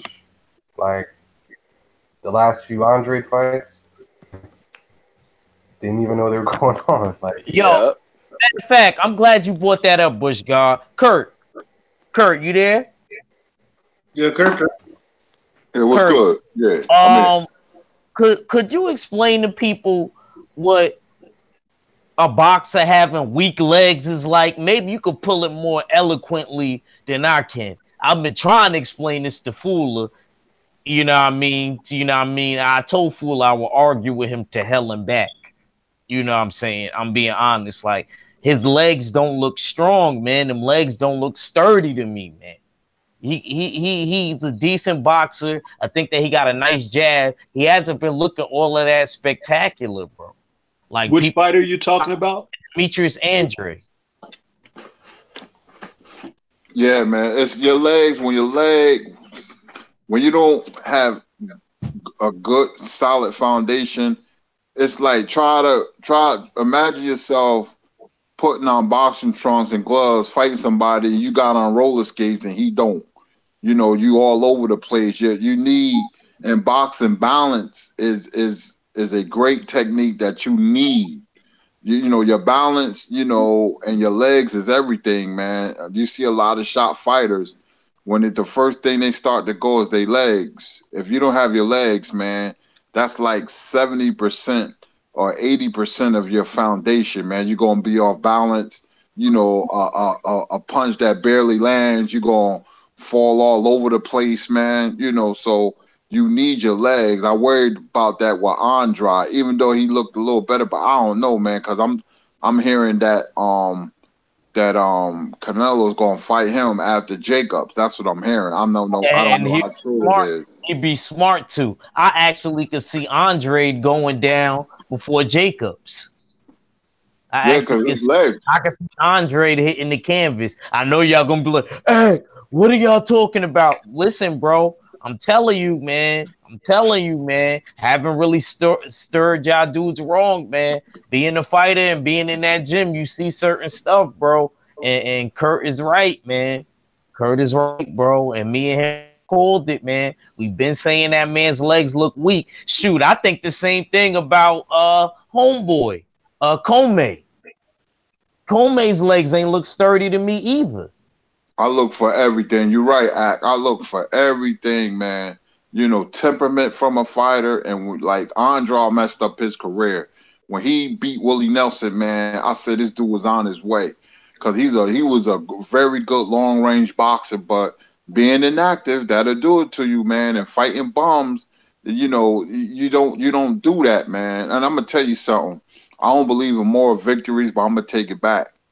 When Duran beat Leonard and Leonard lost that fight, and a lot of people say he won, Emanuel Stewart himself said it, it made Leonard 10 times better.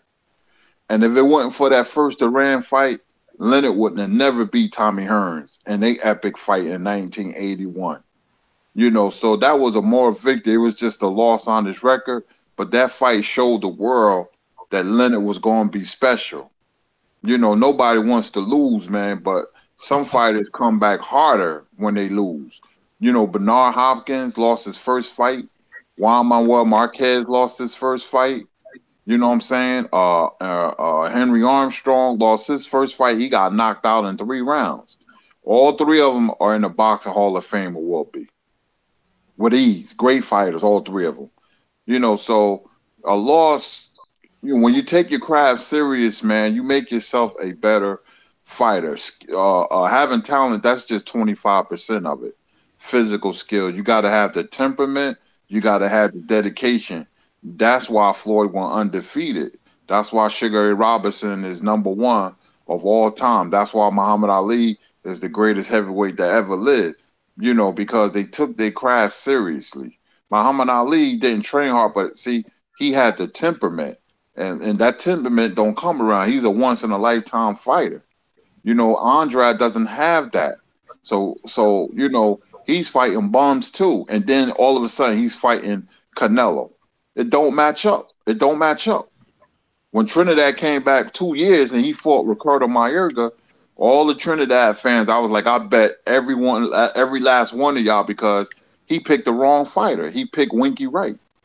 And they was like, oh, he gonna blow Winky Wright out in 2 or 3 rounds. I said, boy, y'all don't know boxing. I said Winky Wright gonna beat the brakes off Trinidad. And I'm a fan of both, but I knew that.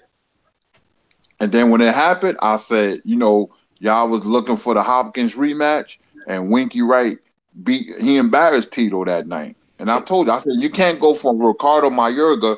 You can throw a beer bottle in the ring and hit Mayorga, and then go from that to Winky Wright, who's a great defensive fighter, you know, coming back. It ain't gonna work. Boxing don't work like that. And you see what happened to Tito. Yep. And Winky Wright took a severe beating from you-know-who, which put him back on his game of boxing. And after that defeat he suffered, he was one heck of a fighter to get in the ring with after that. That's right. That's right. The Argentine dude. It took that loss to make him. You know what? Y'all saying this, man. I hope that don't happen to Tank, man, because I look at it like this, man. Physical strength is no substitute for perception. Perception is like the key that unlocks as y'all always say, the intangible spirit, power of spirit. And you know, sometimes when the fighter don't got that spirit, you know, I feel like your spirit got to match your physical. Well, see, this is the thing about a fighter like Tank. The history books are full of guys who left a wealth of potential on the table and succumbed to everything that was outside the ring. Tank Davis, on his way. Matter of fact, I think he's in a racing car to get there. Unfortunately, yeah. Unfortunately. Agreed. I hope Tank gets some good guidance, man. He needs it. Because I feel like if he got the right guidance around him, he'd be all right. But he's hanging around a bunch of clowns. And if it's not there by now, it's a wrap. No, you're right. He's a grown man now. You're right. Man, that dude is 24, gonna be 25, man. You can't, bro, there's nothing else. Like, come How on, old man. was Tyson when it all went south for him? Man, Tyson, man, I was never tight. I was never. No, answer that question though. What was he like? 24, 23, 24? Wow. Think about that. Dang, you're right. Damn, the same age. I'm gonna say something, man. You know, I'm gonna say this. Mike Tyson, Zab Judah, Hector Camacho, Alex Ramos, Riddick Bowe, what they all have in common? Anybody? They're all from New York. All of them. Oh my God, Kurt. Yeah, I had to do it, bro. I had to do it. Yeah. Don't do that, man. Yo, don't do that. You hurt my heart. Yo, they all could. Now Tyson will be famous from here on out, but gotta keep it true. All of them dudes, man, could have been bigger than what they was. Even Tyson, because Riddick Bowe, these was great fighters. I've seen these dudes come up in the Golden Gloves, man. I know every last one of them, and they let New York I'm telling you something. New York can be distracted. You know, boxing. Nah. You definitely right, Kurt. Remember that time I told you my uncle and my dad and them got into the fight at the Golden Gloves in Newark? It was because of New York dudes. My aunt told me. Yeah, and I'm gonna tell you something. You can't see boxing. You see, you could play baseball, you could play basketball, you could play football, but you can't play boxing. Your mind has to be focused. You know, you have to have a certain type of temperament to win high-profile fights. That's why I'm not picking Jacobs to beat Canelo, because I don't like his temperament. The other day he was like, "Oh, I'm glad to be here, and thank you, Canelo, for giving me a chance an opportunity." I just don't like that. I just don't like that. I agree. He did everything but get on his knees and open that man's zipper. Oh, come on. Damn, Stormy B. Yeah, that sounds awfully ugly, right? But I'm gonna tell you something. This is the fight game. Nah, but you're right. This ain't, pat a man on the ass. That man gonna fucking knock his head off. You watch what I'm telling you. Nah, but the reason why I say that you're right about that, because I feel like you're right, because homeboy, Big Baby Miller is like that. Big Baby Miller is saying, like, I'm gonna beat you. And he's talking trash to him, and they already did that Johnny Nelson face-to-face thing. And I heard what Big Baby Miller was saying to Anthony Joshua. So maybe y'all definitely right about that. Man, dang, yo, y'all think about it. Yeah, that's what I'm saying. I told you the history is full of guys who have gone down there. It's not going to be anything new. That's why you have promoters and managers who take such severe advantage over fighters. Because at the end of the day, you know what they think of you? You're a stupid pug. because you get hit in the face for a living. And they're going to hit you in the pockets for their living. See? Think about that. Hey, I like C2 fiery guys, man. One of my best pre-fight build-ups was Hagler and Hearns, man, when they was looking at the Duran fight on CBS, and they had Hagler, Hearns was in the studio, and they had Hagler on the screen, and Hagler say, Tommy, they called you the hurt man, right? I mean, the hit man. He said, when I get finished you, they're going to be calling you the hurt man. And he said the first fight was canceled because you had a little pinky injury. He said, for $5 million, cut that thing off, man.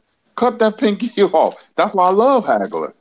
That's why I love Hagler and Hearns. Hearns had that death stare. Them dudes was cut different, man. For real talk. They wanted to inflict punishment on you.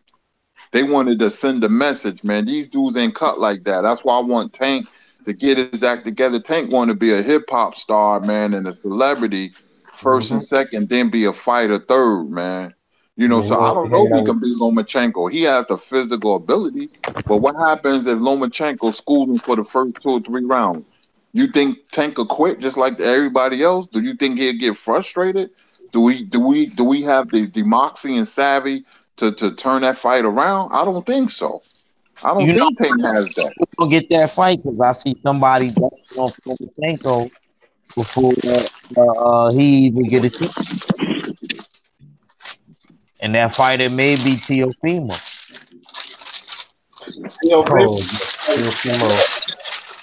Teofimo gonna have all these dudes running, man.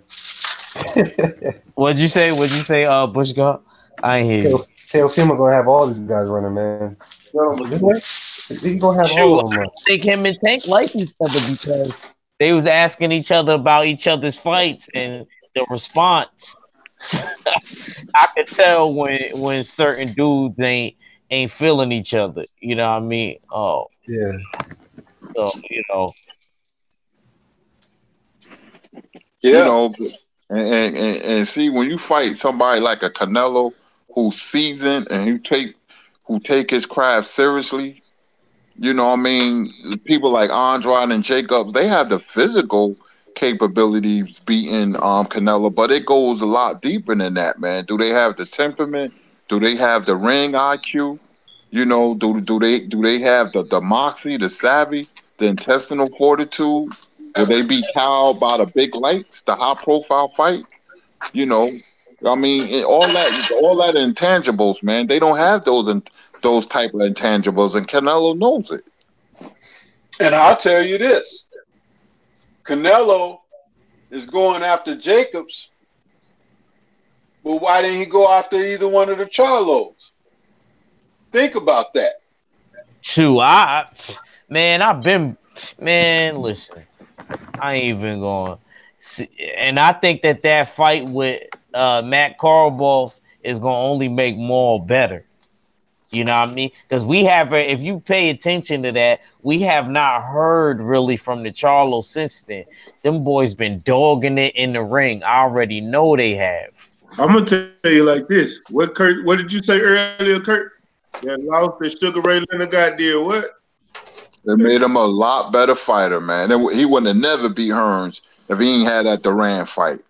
Yeah, shit, I'm going to tell y'all like this. If you think Charlo ain't in the gym working hard, he already stay in the gym anyway and work. He works at his craft regularly. Like he's in shape. And you right. They the few, Mac, that don't be looking real fat between fights. They always in shape. He's always at weight. Always. That's good. And he stay working out. When I say they stay, even when they on vacation, they working out. I like that about that, man. That's only why. Thing about the, yeah, okay, go ahead. No, go ahead. The only thing. Oh, okay. The only thing about the Charlos, man, that I worry about, they're very emotional, and you can't be in the sport boxing being emotional. Just look at Jamal when his brother lost. He looked like he seen a ghost. He was looking at that TV so hard, man. And he started tearing up, and he had to go in the shower. And it showed in the Karlboff fight. Now he can get better and learn from it. You know about keeping your emotions in check. or it could be a downfall. I'm gonna give him the benefit of the doubt. I think it's gonna make him a stronger fighter because they're not invincible, man. Jamel, I thought he beat Harrison. I thought he won 8 rounds. But when these things happen, man, you don't know what the judges are thinking. It could be something personal. So I want to see how Charlo look against Harrison in the rematch. It can make him a better fighter if he learned. And Jamal, do not fight on the same cards as your brother for a while until you get more seasoned. And you got to stay active, man. You can't take these long layoffs. Yeah, agreed. Absolutely. It'll hurt your career, man. Only Ali, Mayweather, and Leonard can do that. And they had God-given ability. These guys don't have that ability. You know what I mean? Leonard came back 3 or 4 years to beat Hagler. Ali came back. Mayweather came back, and beat the great Juan Manuel Marquez. That doesn't happen. Foreman did it as well, and came back a different dude. So not everybody has that ability like that, man. So get your butt in the gym and stay active. You become a better fighter when you're active and fight different style of fighters. Southpaws and unorthodox and pressure fighters and boxers, tall fighters, short fighters. It does wonders for your career.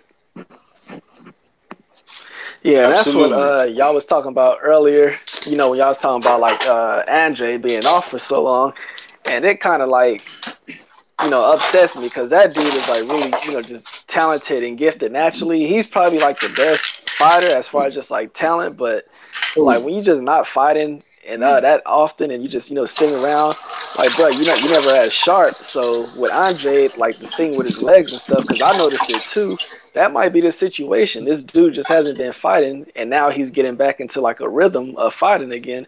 So that might be a good thing with him signing with Matchroom and DAZN, because they gonna have a nigga fighting every 3 months and shit. But it's just sad to see fighters just sit back and just not fighting. Like I look at fighters like Gary Russell, amazing talent, but this dude fight like once a year. Like y'all just sitting back doing nothing. Y'all not even being the best. Like you're not reaching your full potential because you ain't doing nothing.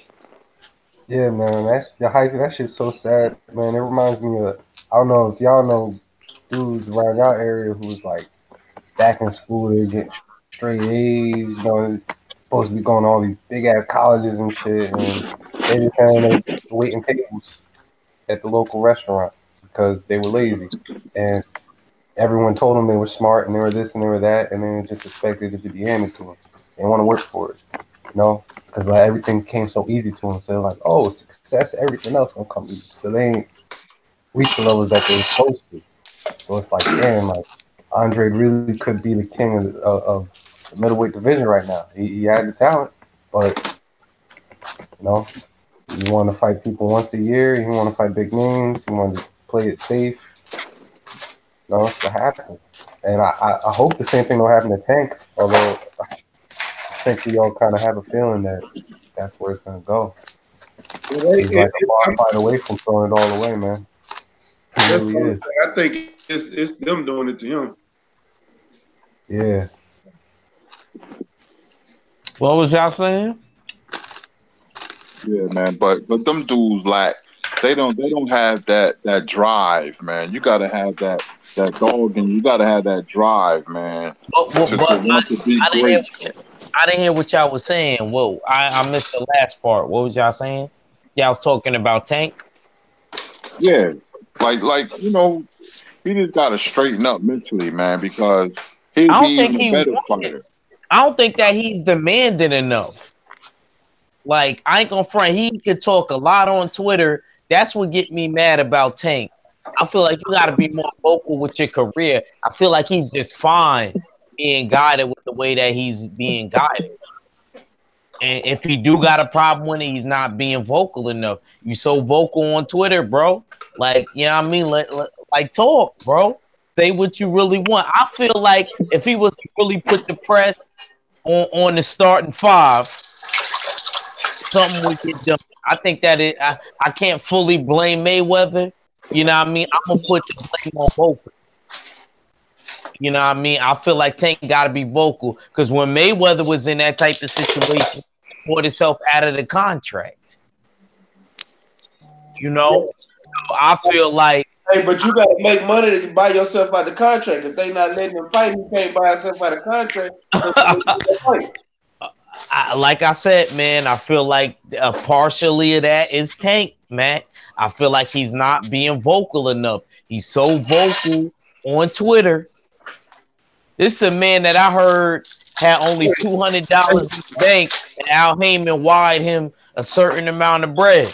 Let me say this, hey, let me say this one time, man. Real quick. Hey, this is coming from hey, social media has made everybody vocal. Even the quietest person on earth is vocal on social media. Think about all these trolls in our comments. If we met these hoes in person, they'd be hush mouth. Yo, tell me about it, man. That's what I'm saying. I can't not thank for being vocal on social media because that might not be him in person. Yeah, we saw him laughing and joking with Spence, but in person he might be an introverted person. Social media make you vocal. Nah, that nigga, he be going too far. Cause I know this nigga Tank, he be on Twitter talking shit to all the niggas that he either can't fight or he won't fight. There we go. All right, Hyphy, what millennium you know don't do that? That's true too. That's true. Right. Yeah. Hey, but when Adamari is working with the Mexicans, he got real quiet. Do that from 40 Projects. He don't do that. Who don't? You know, my little cousin from Queens from 40 Projects don't do that. And he got a lot of friends. He's actually more cool in person than he is on the Twitter. And he always be on Facebook, all the social media. So look, I'm not making no excuse for nobody. I ain't gonna front, man. Dudes gotta start making something shake, man. Dudes gotta make something shake, man. You know what I'm saying? Who's the Dark Truth in the building? Shout out to Dark Truth, man. Go ahead, Stormy. Huh? You're saying something? No, I'm listening. I was just listening to you guys. I didn't say anything. All right. And I was just saying, Tank was awfully humble when Abner Mars offered him that smoke in the streets. Exactly. He was awfully humble too when he was talking trash about Mel Charlo, and then when Mel Charlo pull up on him and Adrian Broner, both of them was quiet. Yeah, I mean, Mo had to calm him down. Yep. Yeah, I knew you wasn't gonna argue about that, Mac. Those are Houston brothers. What? what was you saying? I zoned out, man. I'm over in Texas. Nah, I hear you, bro. I'm messing with you. I'm messing with you. I'm poking with you. You know I love you, man. I know, but I didn't hear what y'all. No, I'm. Damn, and I just remembered next week we got to talk about this dumbass fight nobody want to see. This fucking Ugas fight with the other nigga. I got Cuban in my blood. Man, that's the only reason you gonna watch it. Don't nobody want to see that fight. That's the only reason you gonna watch it. Type the idiot. Yeah. You right. Porter better not lose, man. Yeah, I'm what Bush got him. That's the thing, he right better there. not. This is a situation where, you know, something can go different for Porter, and he could lose. You know, it's not beyond the realm of possibility because. And I agree. He was running from a challenge, you see, and you run to something where you think is safe, and you find out that there's a bear trap right there. Yes, sir. Yeah.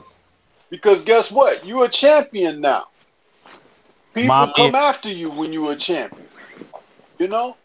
Remind me of them Scooby-Doo cartoons where you knew who it was. What did old boy do against Thurman? Huh? in that fight he just fought. He was like a punch away from knocking Thurman out, man. Yeah, it was. And he was a tune-up. Yeah, Thurman. And the crazy thing is, Thurman's talking all that good shit right before the fight.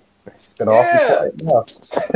on that face-off that they had, and Thurman was talking down to this dude, and talking like he was a god, and that guy was his subject, and all of that mess, using metaphors and everything. Mac, what was I saying about him, bro? What was I saying?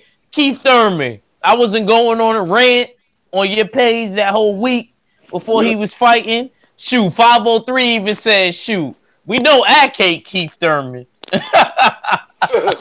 He said, we know Ack. He said, we don't know nobody else do. We know Ack because Keith Thurman messed up my money in my apartment complex. Yo, when I tell you that all of the bros was picking against Earl Spence, I'm talking about early when the fight was just being supposed to be made. Yo, I'm serious, Hyphy. I'm so serious, bro. Like my boy Super Ugly that I'm talking to y'all about, and I'm gonna hit you up tomorrow, Mac. If he want to bet you. Hell yeah. Actually, call you. I'm gonna call you on the phone. How much he trying to bet? Now I'll let you know tomorrow. You know I work tomorrow, but I'll let you know probably after like 7. I bet. Tell him I'm using his money for the down payment on his house. Hey, you know, idiot. He said I just down noticed. payment. I just noticed about like all these niggas we talking about. I don't like none of these niggas we talking about. Like the Porters, Tank, AB. I don't like none of these niggas, man. They all just get on your nerves. I actually like Tank. I'm with Mac on that. I just can't defend Tank no more. Yeah. Because Lomachenko said he will come down to 130 for you. I would have been upset. I'd have been like, yo, Floyd, we got to make this happen. What do we got? What needs to get done? Not what has to get done. What needs to get done for me to... And it's going to look so bad if Teofimo dusts him off. It's going to look so bad. Mark my words. And I want y'all to remember this whole thing because it was around my birthday week. So it won't be hard to remember. I want y'all all to remember this.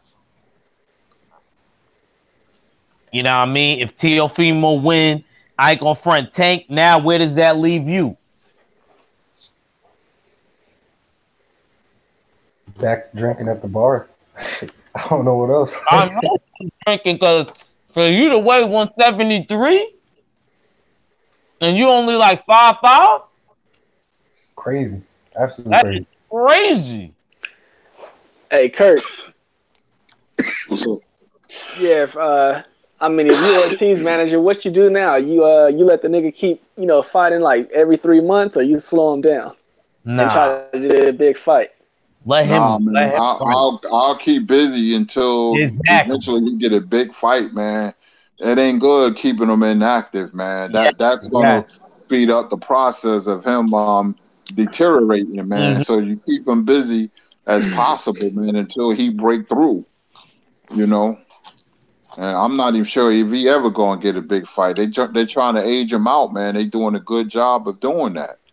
And he looks so bad. I think Anthony Joshua should take the fight. He ain't gonna take that fight, even though Ortiz clearly is slowed down. Honestly, this is probably the time that Joshua would take the fight. I would hope so. I don't know, man, because like for me, I thought that look, if I had Anthony Joshua's skills, if I was in Anthony Joshua's spot, right, after that Povetkin fight, I'm calling out Wilder right then and there. Wilder, let's go right now. I would feel confident enough to fight him. Not that I think he would win. I would feel confident enough to fight him. I don't know. You thought he looked good. Something's wrong with him. Bush guy, you heard me? A lot. You heard me? If Anthony Joshua would have faced Ortiz that showed up tonight that fight would have been a life and death fight for both of those guys. Yeah. Yeah. That's how bad. That's how bad Ortiz looked tonight. I agree with Stormy B, man, 150%. That's how bad he looked. He didn't look that bad in the Kaufman fight when me, Mac, and World Breaker quoted it. He looked bad tonight, though.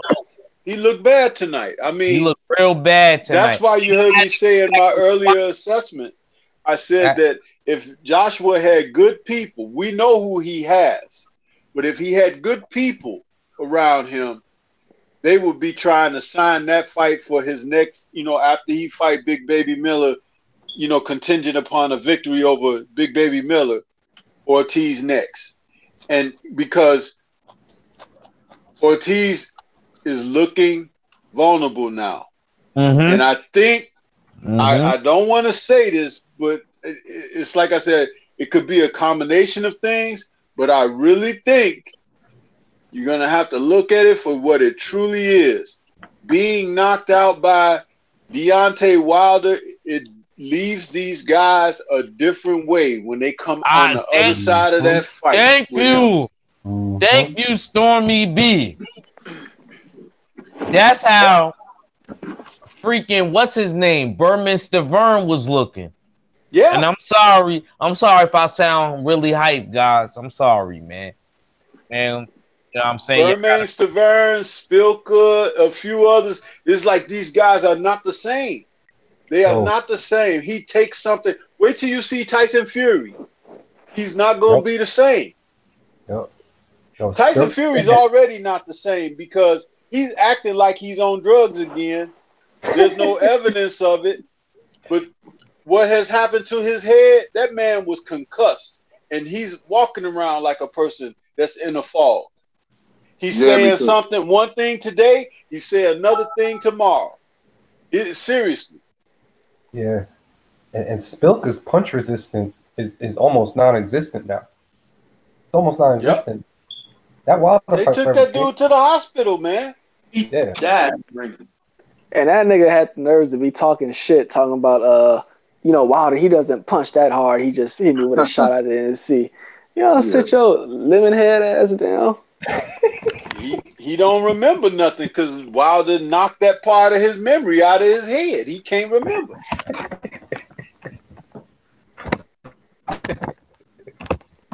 Yeah, I mean, them dudes.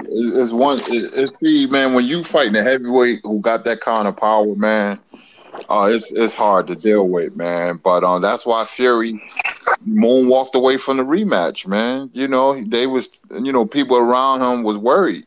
They was like, listen, man, I don't know if you take that Wilder rematch, man. This dude, had you, dancing over the moon. So, you should reconsider, and go a different route or whatever. I mean, there's a reason why he walked away for that rematch. There's a reason. And that knockdown in the 12th round did it. He was asleep. Then he woke up. You know what I mean? But, I mean, that's Wilder, man. Wilder got Shavers and Foreman-like power. Damn, yeah. See, this one, boxing bad, because now we talking about Fury. Every fucking fighter we bring up is like a nigga I don't like right now or getting on my nerves. This is bad. I want to tell y'all something. I was actually a big Fury fan. But now he done really made, man, I can't stand this shit right now, bro. Me neither, man. It's just getting on my nerve. I ain't used to this, man. I'm man. I to get my fix on, man. I gotta look at Pryor or Guayle or Matthew Sa Muhammad, Holyfield, Kwawe, man. I mean, it is what it is, man. I mean, we getting fights, but the quality of fights is not that good, man. I mean, 78 said it very well. He said if Fury would have come out of this fight with Wilder and said something like, that guy was tougher than I thought. He said, I think I might need a couple more fights before I go back in there with him or something. Everybody would understand. Everybody would be like, well, yeah, you did get knocked the devil out, so we'll give you a pass. But for him to pretend like he wants the smoke and this and that, but really have no intention of it, then that's very misleading. And that's where you lose the support of the people, you know. And you also have to look at it like this. Wilder gave you an opportunity that was not there for you. You know, it was like you have to show some type of gratitude toward that, you know. Yep. Potentially saved his life.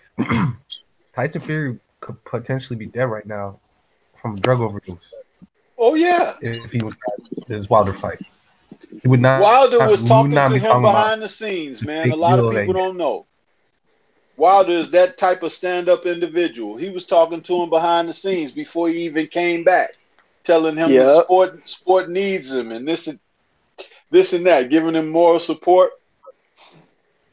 He actually has talked to Joshua behind the scenes, trying to tell him, hey, man, be your own man and this and that, you know. But Joshua's still over there, you know, playing these foolish games. Wilder is the realist, man. And these other guys are all pretenders. Yeah, Joshua's on Candyland. That's where he's at. You know, when Wilder, you know, like you said, his own man, you know, ain't no puppet master behind him. That's why I like Wilder, man. Yeah, I'll be feeling trolls hate. My bad. No, you go first. But yeah, I was saying that's why the trolls hate him so much, and that's why they're obsessed with like him signing with Eddie Hearn. Like, oh, why didn't his like that always is like the end game with these guys? Like, oh, to sign him. Like, what is y'all obsession with them? Man?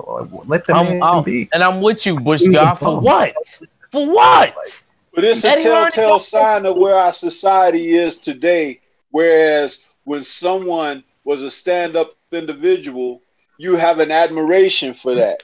Now people have a hate for that because they don't have that type of conviction their damn self. So it's like, oh, who does he think he is? It's a jealousy. It's a hatred. Instead of admiring a quality that is actually, you know, it's behooving to stand up for and get behind in the line of support. But look at how our government is run now, you know, with all the foolishness that's at the head of that.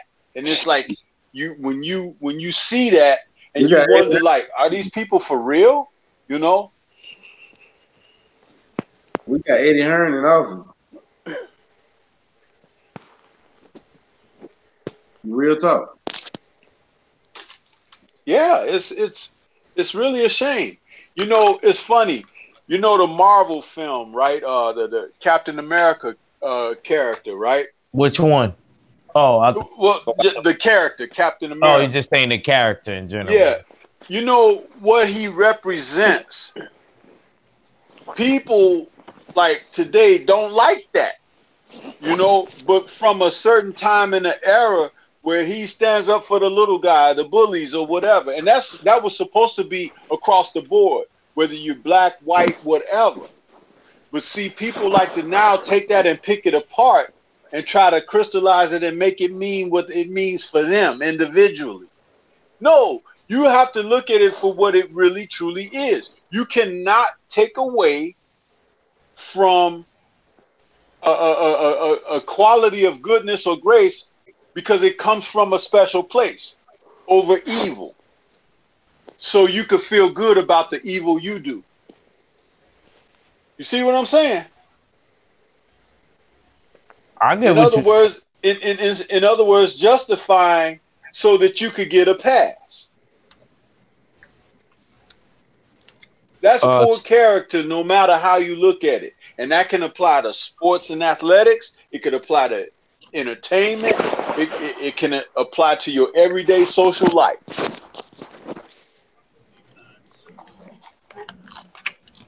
Stormy B, you never wrote a movie script? No, what for? No, I was just saying because I see that you got that all through your house. So you know, I was wondering if you was ever involved in that. Oh no, what you talking about on when you seen on my pictures from the thing? Yeah. That's That's my because that's in my little media room that I've set up, and I just decorated it with posters and movie art and stuff like that. Oh, Because okay. I'm a film buff, but it's just like a hobby, you know. I Okay. gotta Now, have an escape outside of dealing with y'all crazy brothers, you know. So now that's trust what I me, do. I completely understand. What is your favorite movie of all time? Bruce Lee, Fist of Fury.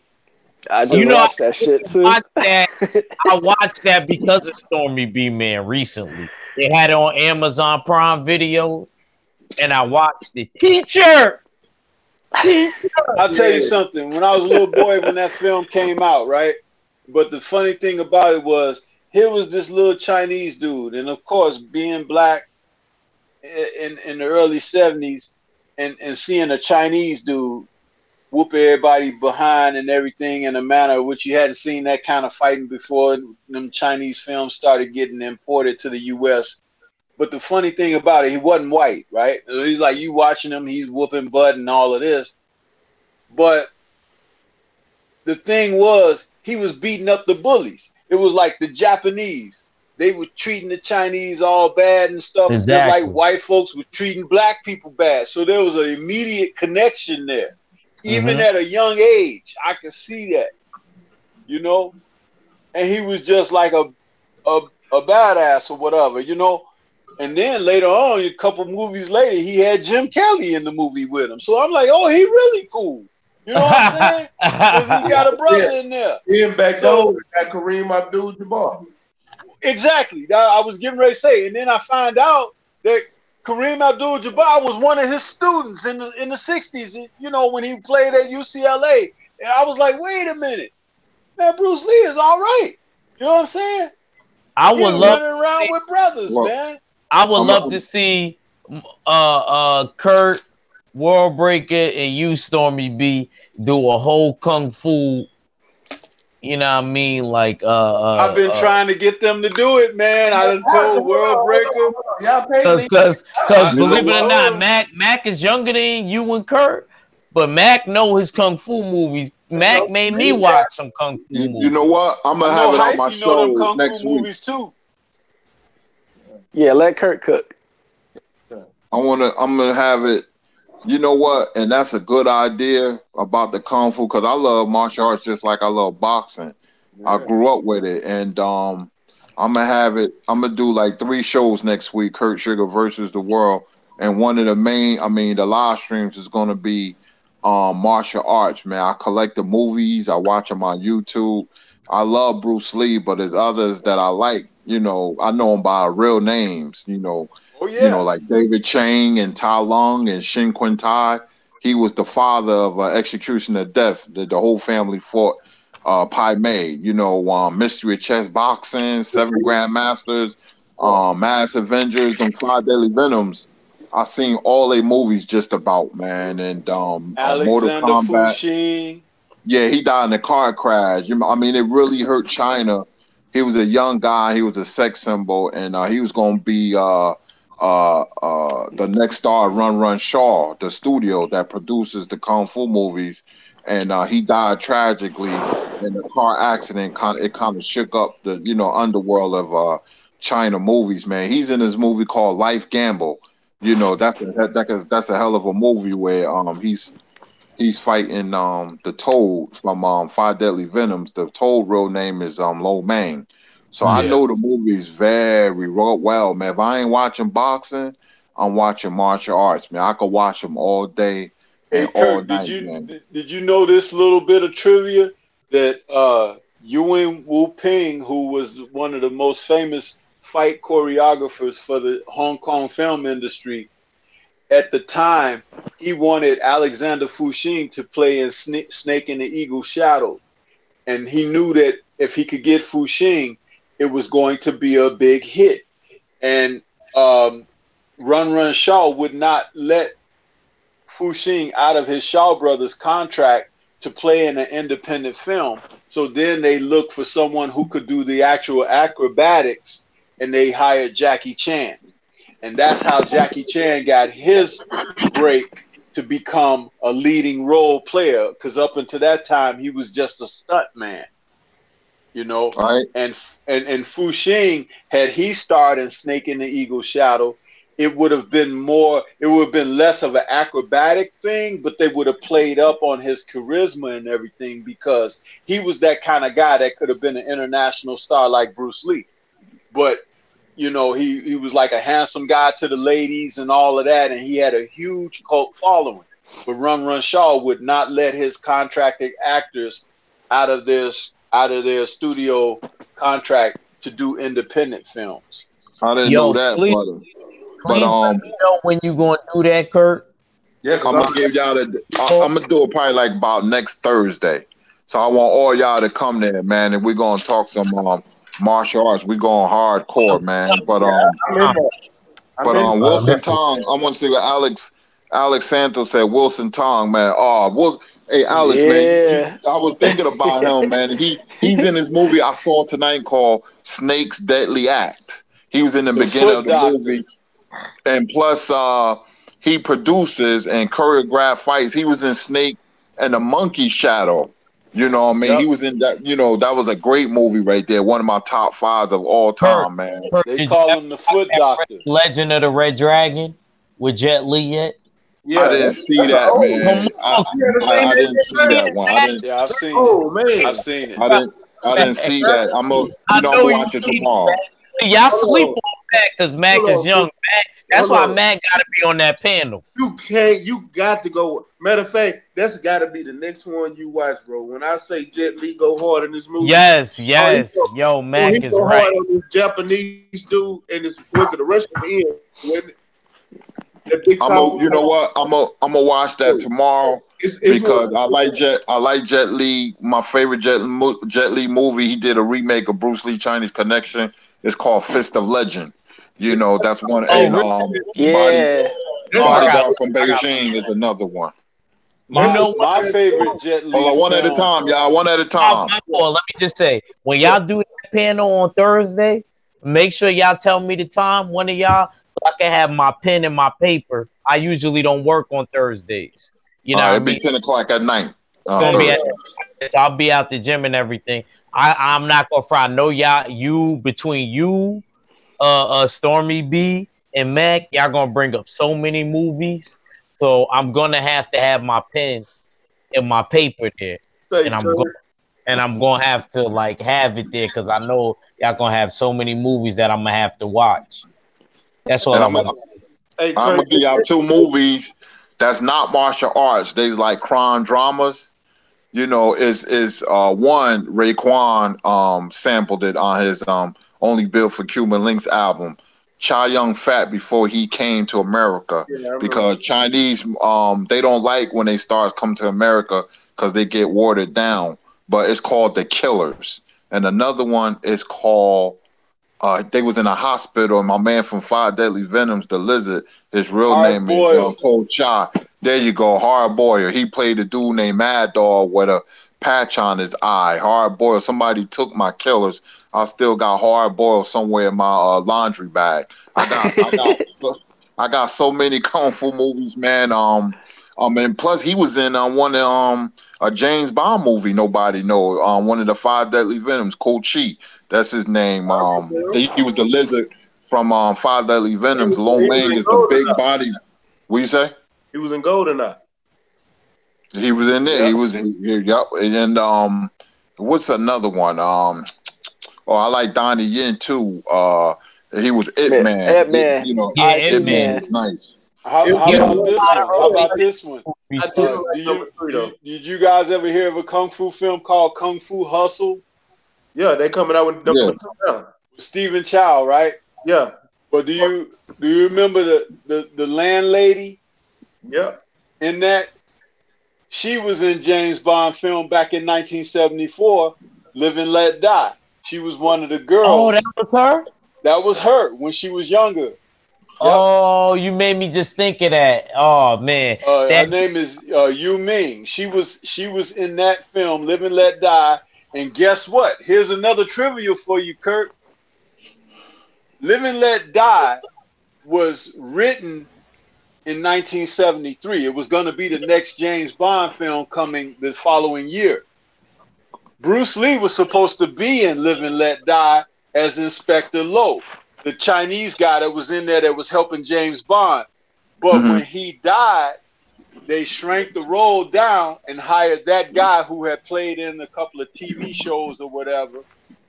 And so, but that role was originally written for Bruce Lee, and they were going to have more fight scenes in the film. And that was going to help boost Bruce Lee further. After Enter the Dragon had released, that was supposed to be him playing that character, because if it was successful, he was going to go on and have his own secret agent series of films like James Bond, but being a Chinese guy. Wow. Right. And remember, they discriminated against Bruce Lee because they told him that America wasn't ready for an Asian star on prime time. His series was supposed to have been called The Warrior, but they gave it to David Carradine, and it turns out Kung Fu. So that's why Bruce Lee has students like Kareem Abdul-Jabbar, Steve McQueen, James Franciscus, and James Coburn. Wait, Steve McQueen was one of his students too? Yep. Yep. And he needed money, so he was even the great Bruce Lee was discriminated against. Plus, he had an obsession with Muhammad Ali. He used to watch hours of Muhammad Ali films because he couldn't understand a big man that can move on his feet like that. Plus, so he incorporated the footwork in the movie with Chuck Norris, man. You know, I just watched that damn movie too. Like I literally just gonna say. Yo, I'm gonna tell you, man, that I know you, Stormy B, Man, and Mac. That's gonna be a good show. Man, next Thursday, man. Next Thursday night, man, at 10 o'clock. Hey, and I'm gonna tell you something too, Kurt. That the Kung Fu thing and the martial art thing, that has to be something recurring because we can't cover it all in one show. It's like there's so much to that. Well, all three, you have to bring it back every so often. To be honest with you, we can do a whole show just on each actor and still have to do multiple shows. Exactly. Yeah. So I might have it in installments. I'm gonna come down on that. I mean, I'm gonna like really look into that by Tuesday, and the show will be like next Thursday night, man. I'm gonna do an all Kung Fu show, probably part 1. I'll probably have like 3 or 4 parts and stuff. It's gonna be like a series, man. And that Japanese dude, y'all can look him up. Y'all probably know him. He fought Master Killer. What's that movie? Heroes of the East. Because remember, them Kung Fu movies, sometimes they have 2 or 3 names. So Heroes of the East was when Master Killer was married to a Japanese woman, and they was battling. So he sent a letter to her, but her teacher got it. This dude is no joke, man. His name is Yusaki Kurata in real life, man. He was in Heroes of the East, and he was in he fought Jet Li in Fist of Legend, and he was in a whole bunch of movies, man. Another one, Chinese Super Ninjas. And he was one of the original Japanese martial artists who could hang with the Hong Kong martial artists. Because when Hong Kong started asking for some Japanese workers to play in their films, Sonny Chiba's action group put them on to Yasuki Kurata because that was his #1 stuntman. So he sent him over to Hong Kong. Let me ask you, Stormy B, Man, Kurt, and Mac, what do y'all think about Tony Jaa and Ambak? What do y'all think about her? I do like Ambak. He's all right. Okay. I'm not overly impressed with Tony Jaa, but he's okay. What about you, Kurt? He's cool, man. I done seen so many of them. Somebody mentioned Sonny Chiba. I remember the Street Fighter. He had part 1, 2, and 3. Return of the Street Fighter and another Street Fighter series. But You know, I done seen so many great ones, man. But Tony Jaa's not bad. It's a girl. It's a movie called Chocolate where she has a like she not Down syndrome. She has something. Autistic. She's She autistic. was Oh, she was. autistic, right? Oh, okay. Right. It's called I got Chocolate. that. I I think got I. that one too. I got that one too. Yeah, Yeah, yeah, that's. I know yeah. what you're talking And about. Go ahead. you know, it's just that, the martial art, like I said, the martial arts show will take Thursday, so y'all can come over, and there will be no boxing. It'll be all martial arts, man. Because now y'all got me wanting to watch some martial arts movies when I get off this live stream. I'm Yo, addicted to it, man. See, Dude, I am gonna I'm watch addicted to martial it. arts when we get off this thing. Oh man, Boot in South D Town said the one-armed swordsman. Oh, that's a classic, man. A Boot in South, man. That's a classic. I saw that when I was a kid, man. Master Killer, not Master Killer, Five Fingers of Death. That's the same actor who played Padme in Fist of the White Lotus. Lo Lee is his name. But movies like Seven Blows of the Dragon, I'm taking it way back. Duel of the Iron Fist and one arm swordsman David Chang played the one arm swordsman.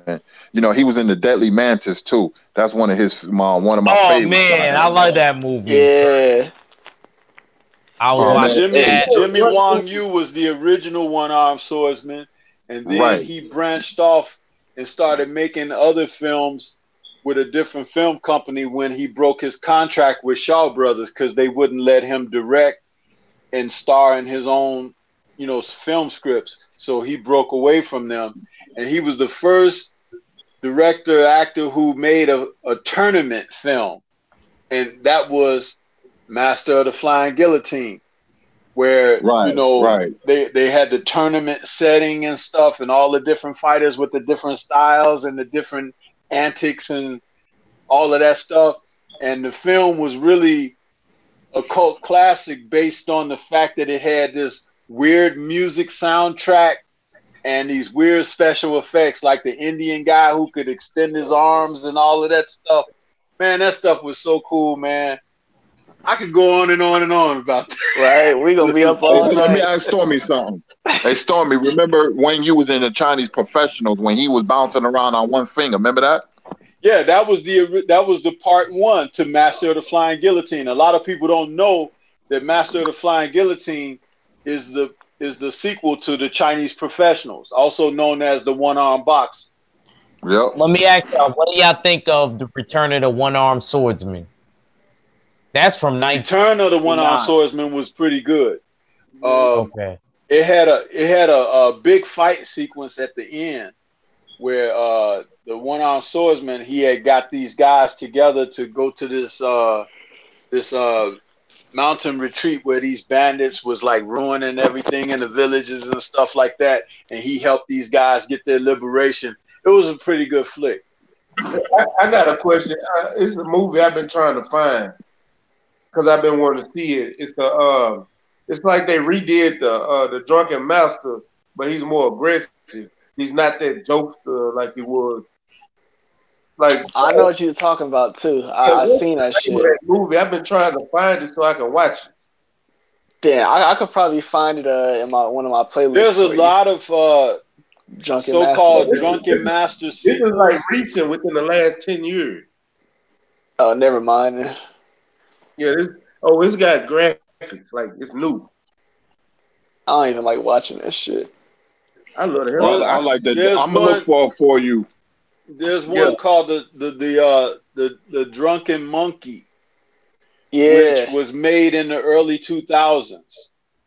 That basically it was the old fight choreographer from Shaw Brothers, Pops, Lao Chow Young. I seen that one ain't it. He had a bunch of students that he was teaching the drunken kung fu, and they had to save him or something. And it was like there's a big battle at the end where they all come and fight. But it's called Drunken Monkey because he was teaching them the drunken style, but he was also a monkey style teacher as well. So they combine the styles at the end of the film to defeat the bad guys. Another mean dude was Wayne Jang Lee. He always play a bad guy, Rubber Legs. You know, that's the world of Drunken Master. Yeah, man. And Thunder Leg. Yeah, Oh, Rubber yeah. Legs. Oh yeah. Yeah, man. You know, he combined drunken style with Mantis Fish, man. That dude was something else. The Eagles Killer. Damn, it's so many movies, man. Yo, See, y'all Fist of the like White him, Lotus. when y'all do that kung fu live, oh man, hey Kurt, guys like Wang Cheng Li got their roles and opportunities because when Bruce Lee died, a lot of film studios were looking for real martial artists like Bruce Lee was to play in the films. They were no longer looking for just stunt guys or guys who could do choreography. They wanted someone who was like real fighters. That's why guys like Don Juan Tao got Tang Tao Lang, all of those guys, they got starring roles because when Bruce Lee died, it opened up a whole wellspring of opportunities for real martial artists. There were U.S. martial artists who went over to Hong Kong, and we're talking about Asian martial artists who went to Hong Kong and had film careers.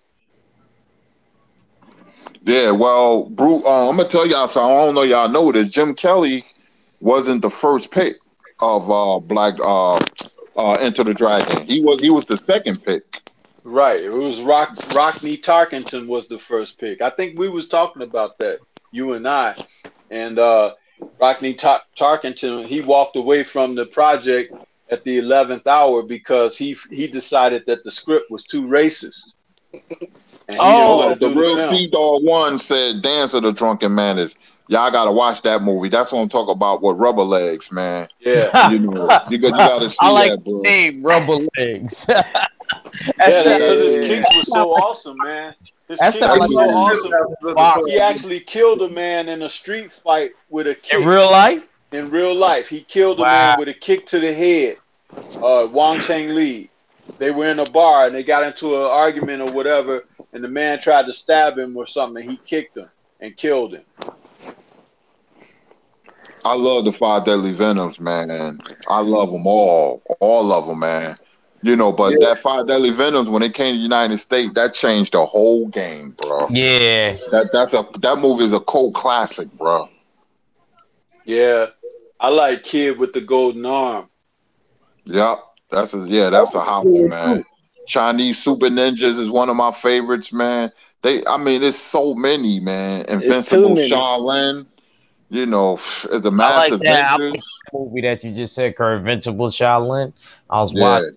Yo, come on, Mac. How you ain't got none? Mac, I remember that one day you was just throwing out. Oh, man, I'm over here listening, man. Sometimes, you know, especially when it comes bro, Mac, y'all don't understand. Mac spitting out a whole where Hyphy at, man? Hyphy got that damn hot and cool and vicious avatar right there. He ain't saying nothing. I know he knows something about some kung fu. No. I'm gonna tell. I don't know as much as y'all, so you know I'll be peeping game, but I am going to throw out a shout out. I'll be watching some of them those women's kung fu movies like Lady Whirlwind and all them type of movies. Angela Mao, man, that was my girl, man. I wanted to marry that woman, man. Matter of fact, don't forget my dear auntie, Come Drink With Me. I'm finna let y'all hear something real quick. My cousin made this beat off of a female kung fu movie. I can't remember the name of the fucking movie, but yeah, let me hear it. I gotta find it. Y'all top it up while I find it real quick. Hey Kurt, what's up? Angela Mao is somewhere near you with a restaurant. Have you heard about that? Nah. She's got a restaurant. She's somewhere near New Jersey, man.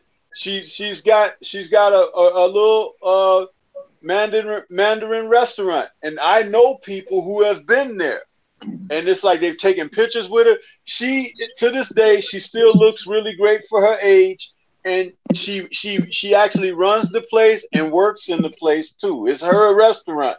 And she's amazed that so many people remember her and worshipped her as a movie star for the Kung Fu genre. She never knew. She had no idea of her her popularity and success outside of Hong Kong, because Raymond Chow, the film producer who she worked for, his studio, he kept all the royalties and stuff like that away from her, never let her know how popular she was or how much money her films were making. Wow. Yep. Wow. See, that's some shady shit. Yeah, But stuff like that, man. yeah, y'all see, we could talk about kung fu, and it won't be no type of arguments or disagreements, no disappointments. That's what I Hell like no. about the kung fu. It kind of reminds you of old school boxing, also.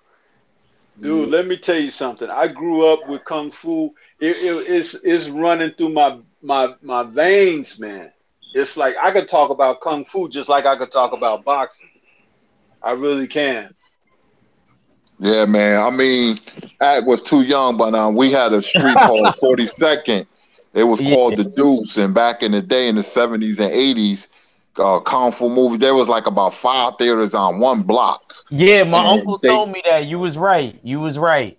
You yeah, was right. You I was can tell right. you everything about the Deuce, man. And they used to show the kung fu movies on the screen outside the He theater. said he It used was to like on a little screen. He said he used to go there every Saturday. He said with Yeah. his little girlfriend. This is my second oldest uncle. He said he used to go there every Saturday on my dad's side. Dang, yo, Kurt, you wasn't lying, man. You wasn't lying about that, man. My uncle definitely told me about that. He called me. He was talking to me for like 3 hours about that too. Hey, check this out. How many of you guys on the panel have seen the film The Last Dragon? That's my product. Yeah. Oh yeah, Okay, well, check this out. Catch a Check this bullet. out. The Last Dragon was made in the early 80s, right? 1982. Yeah, but there was a scene in there early in the film where they were in the movie theater watching Into the Dragon, and you saw Yeah. people come in there doing breakdance and playing the music and stuff, and then Shownuff came in there to challenge Bruce Leroy, right? And then a big fight breaks out in there, and Bruce Leroy walks out. Y'all remember that scene, right? Yeah. Dude, this is Kurt can attest to this. The Last Dragon was made in 82. That kind of shit happened for real in the movies in the early 70s when Bruce Lee was alive and his films were playing. That's how it was. The Last Dragon just did a recreation of it in the film, but that was not like fantasy in the movie. Some of the old rough house theaters, grindhouse theaters, they used to play the kung fu films, sometimes 3 movies for $1.25 or $1.50. You could go in there and watch kung fu movies from sun up to sundown, and people would be fighting in the theaters and stuff, doing kung fu like on the screen. Dude, Yeah, it was a trip. It used to really happen. Am I lying, Kurt? Nah, man, because It we had a didn't movie matter theater what in city Newark. you was in, from the Yep. East Coast to the West Coast. When kung fu movies played, that's what went down. And dude, it was all done in fun and love. It wasn't like people beefing. It was like you get up and start doing your moves, they get up and start doing their moves, and it go down. I'm serious.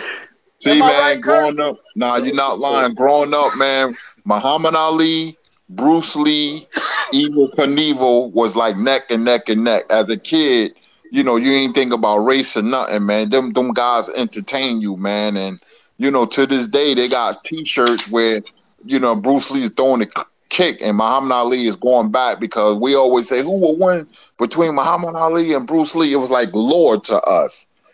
So those were the main guys: Bruce Lee, Muhammad Ali, Evel Knievel, guys like that was in the 70s, man. I'm glad I grew up in the 70s, man. It was, Jim Kelly was big, and Jim Brown and stuff, because you had all the black exploitation movies. But I'm gonna do something about black exploitation movies too. But talking about Kung Fu, man, because Angela Mayo, she was in Deadly China Doll. That's a classic movie, and she played Bruce Lee's sister in Enter the Dragon. Mm-hmm. Man.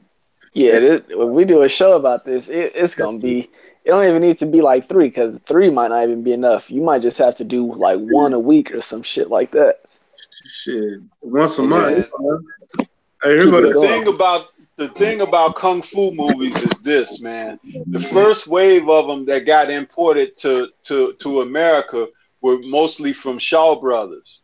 Okay, and Shaw Brothers at the time was Southeast Asia's biggest film studio, and they had the best budgets and everything, and their films were done with nice costumes and nice sets and all of that, and they churned out like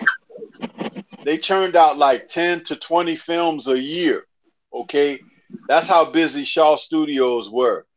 But the thing about it was that was the introduction to him. Then after that wave came Bruce Lee's films, and Bruce Lee had died by the time his film started, playing in American theaters.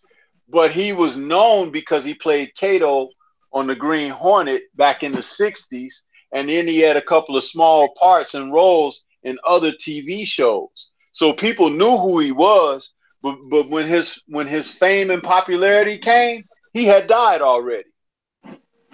And his son wasn't no comparison to what he is. Yeah, man. It's he was in Sydney Green Street with James Franciscus and Cato Green Hornet didn't stay on, but not for the reasons they telling you. Green Hornet was the star, but he was being way overshadowed by Cato. Kids tuned in to watch Cato, not Green Hornet. You know what I mean? So Bruce Lee, had hard luck, man. Even though he's beloved now, United States gave him a hard time, man. That's why he took on students, because he needed the money. He was so happy when they said, we're going to give you your own series called The Warrior, and they was like, nah, Bruce, America's not ready for a Chinaman or Asian star actor, so we're going to give it to David Carradine. You talk about a slap on the face, man. The slap in the face, man. So and they actually told him that. They actually said, America is a hard sell. We don't think, American people will buy into you, being a star on TV every week, basically, a yellow face. So he went back to Hong Kong and he got in touch with a friend over there because he needed money to feed his family. And Bruce Lee, a lot of people don't know this about him. From the time he was born until the time he was 18 years old, he played in 20 films over in Hong Kong as a child star. So people, when he came back as a young man at the age of 27 years old to make movies in Hong Kong again, they didn't know he was doing Kung Fu in America for the past 12, 13 years, So he wanted to get into the action film industry over there. And so he became a star all over again. He was a child star, sort of like a Mickey Rooney when he was growing up. So he comes back and returns to Hong Kong and becomes an overnight sensation with Kung Fu films. And that lasted 2.5 years. He only made 4 films. In 2.5 years, he became the biggest star Hong Kong has ever seen from that time till now. The only one behind him is Jackie Chan. Yeah, plus he was a hell of a dancer. That's why he has great footwork. People don't know he was a hell of a dancer, man. Bruce Lee, man. But somebody says in the chat, sword Booten, South D Town says sword stained with royal blood. That's my man. Once again from the Five Deadly Venoms, Ku Chi, the lizard from Five Deadly Venoms. Man, he always played the good guy, in all the movies, man. And he always lived. The Toad always die in movies. It was like almost written in his contract. He always died in his movies. Because he was the one that couldn't do the acrobatics. He was just good with he was actually a mantis fist practitioner of martial arts, which is why he always used his hands. And he had a good physique, so he always looked good with his shirt off. So he would be fighting with his hands where everybody else was using weapons and acrobatics. Right. The only time he used weapons was in this movie called Life Gamble. He played a knife throwing expert. I got most of these movies on my phone because they only cost $2 and $3. If you go to YouTube, man, you can purchase them right on your phone, man. So I got DVDs and plus on my phone, you can see these movies in high def, man. Because back in the day, the movies weren't that clear, but now they got them in high def. So that's a kung fu fan's dream, man. For $3, man, you can see all the great movies, man. And my man is Shin Quin Tai, the father from Executioner of Death. He played the bad guy in Mortal Kombat. He played in Three Evil Masters, one of my favorites. And I know these guys by their real names, man. I just grew up with them. The dude that Hot, Cool, and Vicious, the Footmaster. He was in the first 3D movie, kung fu movie ever was a movie called Dynasty in Blood. That movie was in 3D. I remember I seen it like 4 or 5 times. I was spending my allowance money going to the movies, man. Like I said, man, we're gonna talk next week about these movies. I'm ready get off here, man. Somebody said, oh man, hold up, the real Sea Dog one, he's killing me, man. He said the Magnificent Ruffians, Five Deadly Venoms again. That's another classic, real Sea Dog one. And Boot in South D-Town said Last Hurrah for Chivalry.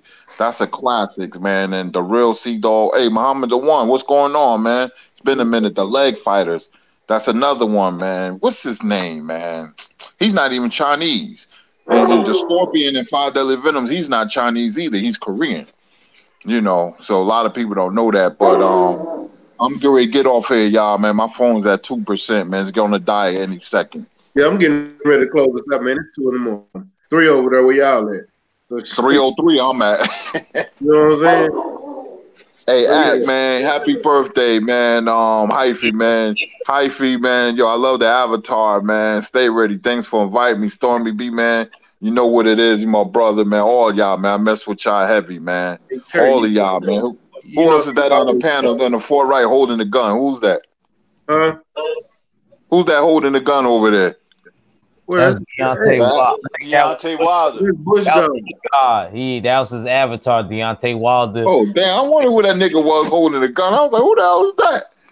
But anyway, man, thanks, chat, man. We're going to talk, man. So next week on Kirk Sugar versus the World on World Breaker, it's going to be 10 o'clock at night, man. I'm going to do a Kung Fu show, man. Before you get off, man, when are you, Scrapbook and Blood, going to do ringside historians? Hey, man, I gotta talk to you behind the scenes, man. Get my number from Act, man. I can't really. Yeah, I understand. I already know. I send. Yeah, call me, man. I'll tell you 5 minutes when you close out the show. Get my number from Act. I want to explain something, man. I can't tell it on the chat, man, but it is what it is, man. Hey, text it to me right now. So I got you. I was writing this dude. My fault, y'all. I was writing this international idiot podcast dude, man, because he had wrote me. But I got you, bro. Oh man, that dude is an idiot, close out. Man. Yeah, let's close out right now because I'm gonna hop on the line too. But yeah, y'all go ahead. Go ahead, Stormy. Yeah, let me go ahead and get some last words from everybody. I'm gonna start out with Stormy. Yeah. And, man, I just want to say, hey, this was nice when, especially when we led into the Kung Fu thing, man. I want to say salute to everybody on the panel. Thanks for having me on with you guys again. It's always a pleasure, always a lot of fun and inspiration. And I say peace to everybody and have a good night, until we chop it up next time. Right on. Hey, Kurt, since your phone going dead, let me go ahead and get some last words from you. Oh, yeah, man. Call me, man, right after the live stream, Mac. Oh, man, I want to explain something to you, man. Just I'm about to close things out, man. My movie coming on, Assault on Precinct 13, the 1976 version, man, on the movie channel, man. They got I only seen that a couple of times. Oh, man, it's coming on, man. I done seen it a million times. I ain't going to watch it, but my phone died, man. Call me, man, so we could talk, man. So, Yo, fellas, man, I'll see y'all, the next day, man. Peace out to everybody in the chat. All right. Hey, before you go, Kurt, you ever see Hot Plains Drifter? Yeah. I just saw that last week, man, for the umpteenth time with Clinton Eastwood. Yep. Yeah, that's the start of the good, the bad, the ugly. That's my favorite Western. But yeah, hey, how you feel? Let me get some last words, bro. Hey, yeah, I'm gonna just keep it short. You know, a good night being able to recap boxing, and then of course being able to, you know, talk this kung fu stuff. You know, we had a good conversation because Kurt never even be up this late, but when you talk that good kung fu, he'll stay up. So, you know, that's about it, man. Go ahead and pass it to At. All right, At, close this out, bro. Yo, man, appreciate y'all, man. Shout out to the mighty LDBC. And of course, my crew, the full Berserker clan. I got that merch, man. I need y'all addresses soon so I can mail y'all that. Man, appreciate y'all, man. Everybody that was on the panel. I couldn't really sleep because everything, all the events that transpired tonight. I'm gonna be hitting you up, Mac. You know what I mean? So I could give you Kurt's number and all of that shit. All right. Yeah, text it to me real quick. He want me to call him right now. All right. Now, hey man, I appreciate everybody coming through, rocking with me. Bush God, Act, Hyphy, Stormy B, man. I felt, you know what I'm saying, this was a great show actually for the post for Lara. We went from fights to kung fu. Man, this was just a great show we had fun, man. I appreciate everybody rocking with me. Y'all make sure y'all smash that like button. I see I got 5 dislikes. I ain't tripping because you know what? It does the same thing. But you know what I'm saying? If you haven't, hit that subscribe button and hit that bell icon so you can get the notification when I go live, man. Shout out to the whole LDBC, that's Lions Den boxing community. If you don't know, now you know. Appreciate everybody rocking with me. Appreciate everybody on the panel. Y'all know what it is. It's your boy Mac from StayReadyBoxingTV. You ain't got to get ready if you stay ready. All right. Peace. Peace.